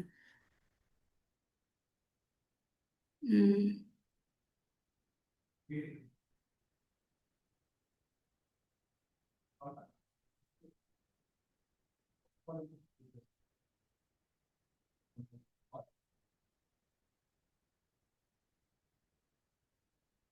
അടുത്തതായി Fathima Suhaira. Hello ma'am, hello, good evening. Good evening. ഞാൻ ഇവിടെ പുതിയതാണ്. എനിക്ക് ഇവിടുത്തെ ഒരു കാര്യങ്ങളും ഇപ്പം 3 ദിവസത്തെ ക്ലാസ്സും കേട്ടു. അപ്പൊ പ്രതിഭ അവാർഡില് പങ്കെടുക്കണം എന്നുണ്ട്. അതിന് അപ്ലൈ ചെയ്യുന്ന സമയം ഒക്കെ കഴിഞ്ഞോ? ഇല്ല, അതോ നമുക്ക് അത് അപ്ലൈ ചെയ്യാമെങ്കിൽ എങ്ങനെയാണ്, എവിടെ വെച്ചാണ് ചെയ്യാ? ഒന്നും അതിന് മനസ്സിലാവുന്നില്ല. അപ്ലൈ ചെയ്യേണ്ട ആവശ്യമില്ല. ആ, നിങ്ങൾക്ക് ഡയറക്റ്റ് ഒരു കോമ്പറ്റീഷനിൽ പങ്കെടുക്കുന്ന പോലെ തന്നെ ഒരു കഥ എഴുതുക നിങ്ങൾ. അതിനോടൊപ്പം തന്നെ നിങ്ങൾക്ക് വിഭാഗങ്ങൾ ചേർക്കുന്നതിനോടൊപ്പം തന്നെ നിങ്ങൾക്ക് പ്രതിഭ അവാർഡ്സ് എന്നുള്ളൊരു ഓപ്ഷൻ കാണാം. പ്രതിലിപി പ്രതിഭ അവാർഡ് സീസൺ 1 എന്നുള്ളൊരു ടാഗ് ലൈൻ പോലെ നമുക്ക് കാണാൻ പറ്റും ഞാൻ വിഭാഗങ്ങൾ. നോക്കി, പക്ഷെ എനിക്ക് അങ്ങനെ ഒന്നും കാണാൻ പറ്റിയില്ല. അതില് പിന്നെ റൊമാൻസ്, ത്രില്ലർ അങ്ങനത്തെ ഒക്കെ ഓപ്ഷനാണ് കാണാൻ പറ്റിയത്. അങ്ങനത്തെ സബ് ജോൺറാസ് ആണ് കാണാൻ പറ്റിയത്. ആ, പിന്നെ ബ്ലോഗുകൾ എന്നുള്ളൊരു കാര്യത്തെ പറ്റി മാം കഴിഞ്ഞ ക്ലാസ്സിൽ പറയുന്നത് കേട്ടു. പക്ഷെ ഞാൻ അവിടെ നോക്കിയപ്പോഴും കണ്ടില്ല അങ്ങനെ ഒന്ന്. അപ്പൊ എന്താണ്, എവിടെയാണ് എന്നുള്ളത്? അത് എഴുതൂ എന്നുള്ളതിൽ പോയിട്ട് ആ, ക്ലിക്ക് ചെയ്യുമ്പോൾ നിങ്ങൾക്ക് മത്സരങ്ങള്, ടോപ്പ് റൈറ്റേഴ്സ്, അതിനോടൊപ്പം തന്നെ ബ്ലോഗുകൾ എന്നുള്ള ഒരു ഓപ്ഷൻ കൂടി കാണാം. അതെ. അവിടെ ആയിരിക്കും റിസൾട്ടുകൾ പൊതുവെ പങ്കുവയ്ക്കുന്നത്. അവിടെ തന്നെ TDSനെ കുറിച്ചുള്ള കൂടുതൽ ഇൻഫർമേഷനും ഞങ്ങൾ അവിടെ പോസ്റ്റ് ചെയ്തത് കാണാൻ ആ, പറ്റും. അതെ, കണ്ടു. ഉം. ആ. അത് ആ ഒരു പ്രശ്നം കഴിഞ്ഞല്ലോ. ഇനി അടുത്തത് അല്ല അല്ല അതല്ല, അവിടെയാണോ നമ്മള് ഈ പിന്നെ ഇത് എഴുതേണ്ടത്, കഥ അല്ല, എഴുതേണ്ടത്? കഥ എഴുതേണ്ടത് എഴുതുക എന്നുള്ളതിൽ പോയി അത് സാധാരണ നമ്മൾ പോസ്റ്റ് ചെയ്യുന്ന പോലെ നോർമൽ ചെയ്യുന്നത് പോലെ തന്നെയാണ്. ചെയ്യുന്നത് പോലെ ആ, അതില് വിഭാഗങ്ങളിലാണ് തിരഞ്ഞെടുക്കേണ്ടത്. ആ, പ്രതിലിപി പ്രതിഭ അവാർഡ് സീസൺ 1 എന്നുള്ളത്. എന്താ ആ, താങ്കൾക്ക് ഇപ്പൊ കാണാൻ കഴിയുന്നില്ല എന്നുണ്ടെങ്കിൽ ഞങ്ങളെ പ്രതിലിപി മലയാളത്തില് മെയിൽ അയച്ചുകൊണ്ട് ഞങ്ങളെ കോണ്ടാക്ട് ചെയ്യാനായിട്ട് പറയാണ്. ആ, okay okay, thank you ma'am. Okay. അടുത്തതായി സംഗീത. ഹലോ, സംഗീത പെൻസിൽ. ഹലോ, കേക്കാവോ? കേൾക്കാം. നിങ്ങൾ നേരത്തെ പറഞ്ഞില്ലേ നമ്മളിപ്പം IP-ല് ഈ ഉം, വരുമാനം കിട്ടുന്നത് ഓതറായിട്ട് ഡിസ്കസ് ചെയ്യണ കാര്യം, ഉം, ആ എമൗണ്ട് ഒക്കെ വെച്ച് പറഞ്ഞു തന്നില്ലേ? ഉം. അത് ഞാൻ ചോദിക്കുകയാണ്. ഇപ്പം 1,00,000 രൂപ എമൗണ്ട് ആയിട്ട് കിട്ടി, അതിൽ 40% നിങ്ങൾക്ക്, അത് 25% ഞങ്ങൾക്കെന്ന് പറഞ്ഞു. അപ്പൊ ഇത് എങ്ങനെ അറിയാൻ പറ്റണേ ഇത് ഇത്ര വരുമാനമാണ് കിട്ടിയത് എന്നുള്ളത്? ഇത് ആദ്യം തന്നെ ഞാൻ ഇത് പറയാണ്, ഇത് ഫിക്സ്ഡ് ആയിട്ടുള്ള ഒരു പെർസെൻറ്റേജും അല്ല. അതായത് അത് മനസ്സിലായി. ഒരു എക്സാമ്പിൾ തന്നതാണെന്ന് 2040 മനസ്സിലായി. എന്നുള്ളത് അത് സ്റ്റാർട്ടിങ്ങിൽ നിങ്ങളൊരു കരാർ ഒപ്പിടുമ്പോൾ അതിൽ പറഞ്ഞിരിക്കുന്നതാണ് നിങ്ങൾക്ക് ലഭിക്കുന്ന പെർസെൻറ്റേജ് എന്നുള്ളത്. ആ ഓക്കെ, അതായത് ഈ മിനിമം ഗ്യാരണ്ടി എമൗണ്ടും അതുപോലെ പ്രൊഡക്ഷൻ കോസ്റ്റും ഞങ്ങൾ വീണ്ടെടുക്കും. നിങ്ങൾക്ക് ലഭിക്കും. നിങ്ങളുടെ ഒരു കഥ ഇപ്പോൾ ഒരു ഓഡിയോ ഫോർമാറ്റിലേക്ക് പോവുകയാണെന്നുണ്ടെങ്കിൽ അത് വീണ്ടെടുത്ത ശേഷം നിങ്ങൾക്കുള്ള വിഹിതത്തിൽ നിന്ന് നിങ്ങൾ കരാർ ഒപ്പിടുമ്പോഴുള്ള എത്രയാണോ നിങ്ങളുടെ പെർസെൻറ്റേജ്, ആ പെർസെൻറ്റേജ് എമൗണ്ട് ആയിരിക്കും നിങ്ങളുമായിട്ട് പങ്കുവയ്ക്കുന്നത്. Okay thank U. ഉം.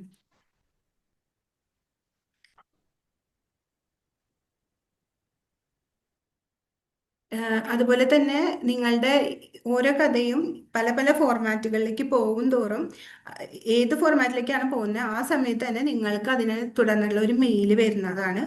അതിൽ നിങ്ങൾക്ക് എത്രയാണ് എമൗണ്ട് ഇതിൽ നിന്ന് നിങ്ങൾക്ക് ലഭിച്ചതെന്നുള്ള വിവരങ്ങളും അതിലുണ്ടായിരിക്കുന്നതാണ്. അതായത് ഈ ഒരു ഫോർമാറ്റിലേക്ക് പോയപ്പോൾ എത്ര രൂപയായിരുന്നു, അതിൻ്റെ ബാക്കിയുള്ള എല്ലാ വിവരങ്ങളും അതിലുണ്ടായിരിക്കും ആ മെയിലിൽ. ഡൗട്ട് ക്ലിയർ ആയെന്ന് കരുതുന്നു. ഇനി ജോ അനു, സോറി, ആന്റണി ലിക്സൺ.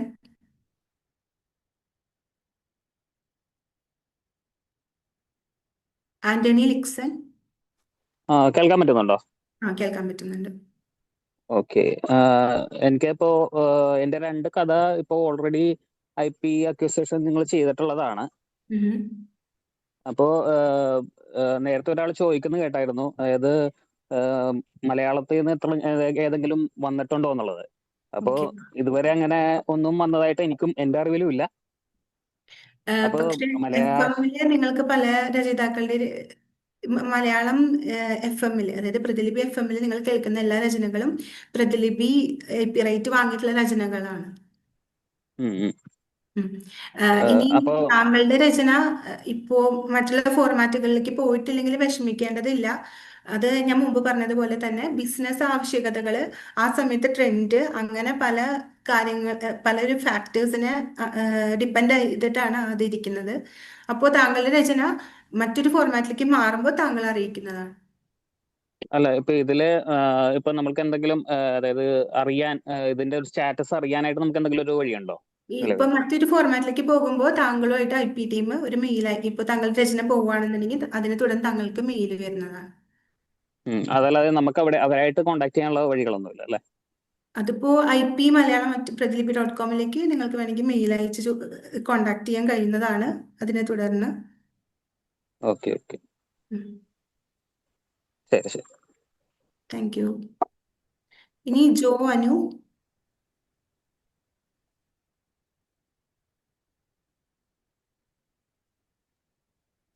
ഹലോ, കേൾക്കാമോ? കേൾക്കാം. ഇപ്പം കോമിക്സ് അല്ലെങ്കിൽ എന്തെങ്കിലും വെബ് സീരീസിലൊക്കെ നമ്മുടെ രചനകൾ എടുക്കുവാണെങ്കിൽ അത് പ്രതിലിപിയിൽ നിന്നും റിമൂവ് ചെയ്യുമോ? ഇല്ല, ഒരിക്കലുമില്ല. പ്രതിലിപിയിലെ മറ്റൊരു മേഖലയിലേക്ക് അല്ലെങ്കിൽ മറ്റൊരു വിഭാഗത്തിലേക്ക് അത് അഡാപ്റ്റ് ചെയ്യപ്പെടുകയാണ് അവിടെ ചെയ്യുന്നത്. എപ്പോഴും ഒരു കഥയുടെ റൈറ്റ് ഞങ്ങൾ ഇപ്പോൾ താങ്കളുടെ കഥ ഒരു IP റൈറ്റ് ഞങ്ങൾ വാങ്ങുകയാണെങ്കിൽ അതിൻ്റെ അഡാപ്റ്റേഷൻ, അതായത് മറ്റുള്ള രീതിയിലേക്ക് മാറ്റാനുള്ള അഡാപ്റ്റേഷൻ റൈറ്റുകളാണ് ഞങ്ങൾ അവിടെ വാങ്ങുന്നത്. കഥയുടെ അതായത് കഥയുടെ ക്രെഡിറ്റ് എപ്പോഴും താങ്കൾക്ക് തന്നെയായിരിക്കും. Okay, thank you. ഓക്കെ. അടുത്തത് ഷപ്ന.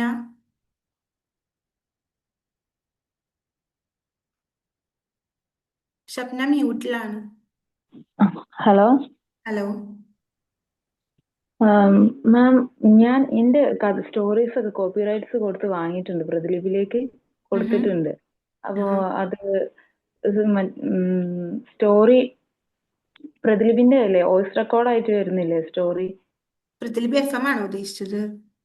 പ്രതിലിപി വോയിസ് റെക്കോർഡ് ആയിട്ട് വരുന്നില്ലേ? FM. FM അതിലേക്ക് സ്റ്റോറി മാറ്റുമ്പോ ഇങ്ങനെ ഇമെയിൽ ആയിട്ട് വരുമോ? അറിയോ? വരും. ഇപ്പൊ രചയിതാവായിട്ട് പങ്കുവെക്കുകയാണ്. അത് മറ്റുള്ള രീതിയിലേക്ക് മാറുകയാണെന്നുണ്ടെങ്കിൽ IP ടീം താങ്കളുമായിട്ട് പങ്കുവെക്കുന്നതാണ്.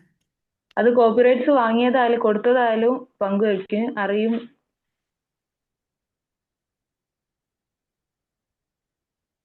അത് അപ്പൊ താങ്കൾ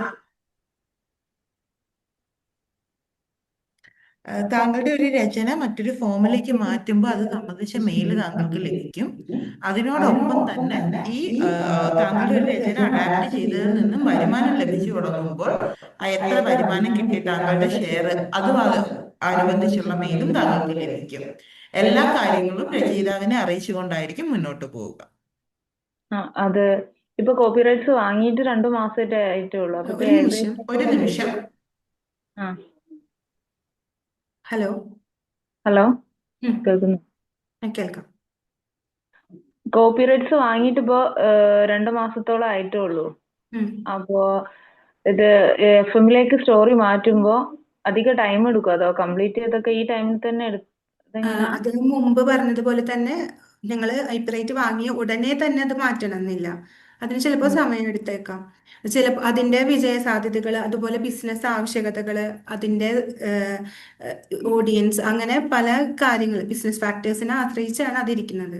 അപ്പോൾ ഓഡിയൻസ് ഏകദേശം എത്ര അങ്ങനെയല്ല, ഇപ്പൊ താങ്കളുടെ കഥ, അതിന്റെ പ്രത്യേകത, അതിന്റെ കഥാവൃത്തം, അതിലെ ക്യാരക്ടേഴ്സ്, അങ്ങനെ പല കാര്യങ്ങളും അനലൈസ് ചെയ്ത് ഒരു ഡാറ്റയൊക്കെ ക്രിയേറ്റ് ചെയ്ത ശേഷമാണ് ഞങ്ങളുടെ ടീം അത് മാറ്റുന്നതിനെ കുറിച്ചിട്ടുള്ള തീരുമാനം എടുക്കുന്നത്. എല്ലാ ആശംസകൾ. അടുത്തതായി വീണ.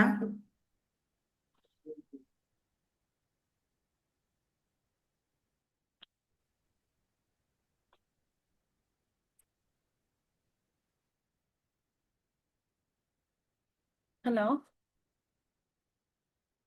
ഹലോ ഹലോ വീണ. നമുക്ക് അപ്പോൾ വീണയുടെ സംശയത്തിലൂടെ തന്നെ ഇന്നത്തെ ക്ലാസ് അവസാനിപ്പിക്കാം. അപ്പോൾ വീണ, ഹലോ, വീണ മ്യൂട്ട് ചെയ്ത ശേഷം ഒന്ന് സംസാരിക്കാമോ? കേൾക്കാമോ? കേൾക്കാം. അത് നമ്മള് പ്രതിലിപിയിൽ എഴുതുന്ന കഥകള് എന്റേതായ സോഷ്യൽ നെറ്റിലും പിന്നെ വെബ് പ്ലാറ്റ്ഫോമുകളിൽ ഇടാമല്ലോ. അപ്പൊ ഐ പി വാങ്ങിക്കഴിഞ്ഞാൽ അങ്ങനെ ഇടാൻ പറ്റില്ല? IP വാങ്ങിയ ശേഷം ഞങ്ങളുടെ പ്രതിലിപി FB പേജുകളിലൂടെയും ഇൻസ്റ്റഗ്രാം പേജുകളിലൂടെയും തന്നെ താങ്കളുടെ കഥ പ്രൊമോട്ട് ചെയ്യപ്പെടുന്നതാണ്. അപ്പോൾ താങ്കൾക്ക് താല്പര്യം ഉണ്ടെങ്കിൽ ഇങ്ങനെയും ചെയ്യാൻ കഴിയുന്നതാണ്, തുടരാവുന്നതാണ്. അല്ല, വേറെ ഇതുപോലത്തെ റൈറ്റിംഗ് പ്ലാറ്റ്ഫോമുകളിൽ നമുക്ക് ഇടാൻ അങ്ങനെ പ്രശ്നം വരുമോ? അത് പാടില്ല, കാരണം അതാണ് ഞാൻ ചോദിച്ചത്. ഇപ്പൊ നമുക്ക് ഷെയർ ചെയ്യാൻ പറ്റാറുണ്ടല്ലോ, വേറെ പ്ലാറ്റ്ഫോമുകളിൽ ഇടാൻ പറ്റാറുണ്ടല്ലോ. അപ്പൊ സോറി, ഞാൻ വിചാരിച്ചത് താങ്കളെ ഒരു പ്രൊമോഷൻ എന്നുള്ള രീതിയിൽ. അല്ല, ഇപ്പൊ ഇതുപോലത്തെ റൈറ്റിംഗ്, വാറ്റ്പാഡ് പോലുള്ള സ്ഥലങ്ങളിലൊക്കെ പലരും പ്രതിലിപിയിൽ എഴുതുന്നവർ തന്നെ അവിടെ എഴുതുന്നത് കണ്ടിട്ടുണ്ട്. പിന്നെ ഞാൻ ട്രാൻസ്ലേറ്റ് ചെയ്ത് എഴുതാറുണ്ട്. അപ്പൊ നമ്മുടെ കഥകൾ തന്നെ വേറെ പ്ലാറ്റ്ഫോമിൽ എഴുതിയിടാറുണ്ട്. പ്രതിലിപിയിൽ തന്നെ ട്രാൻസ്ലേറ്റ് ചെയ്തിടാൻ പറ്റുമോ നമ്മൾ IP കൊടുത്തത്? പ്രതിലിപി IP റൈറ്റ് വാങ്ങിയിട്ടുള്ള കഥകൾ മറ്റെവിടെയും പോസ്റ്റ് ചെയ്യാൻ പാടുള്ളതല്ല. Okay, okay, thank U. അപ്പോ നമുക്ക് ഫർസാന കൂടി സംസാരിച്ച ശേഷം നമുക്ക് ഇന്നത്തെ ക്ലാസ് അവസാനിപ്പിക്കാം. ഫർസാന. Hello ma'am. ഹലോ. ചെറിയൊരു ഡൗട്ടാണ്. നമ്മൾ കഥയുടെ എപ്പിസോഡ് എഴുതുമ്പോഴേ അത് എഴുതാൻ വൈകിയാല് ഇത് ഇതിന്ന് എടുത്ത് കളയോ? എന്തിൽ നിന്ന് എനിക്കത് ക്ലിയർ ആയില്ല. പ്രതിലിപിയിൽ നിന്ന് നമ്മൾ കഥയുടെ എപ്പിസോഡ് ഭാഗങ്ങൾ എഴുതുമല്ലോ. എഴുതും.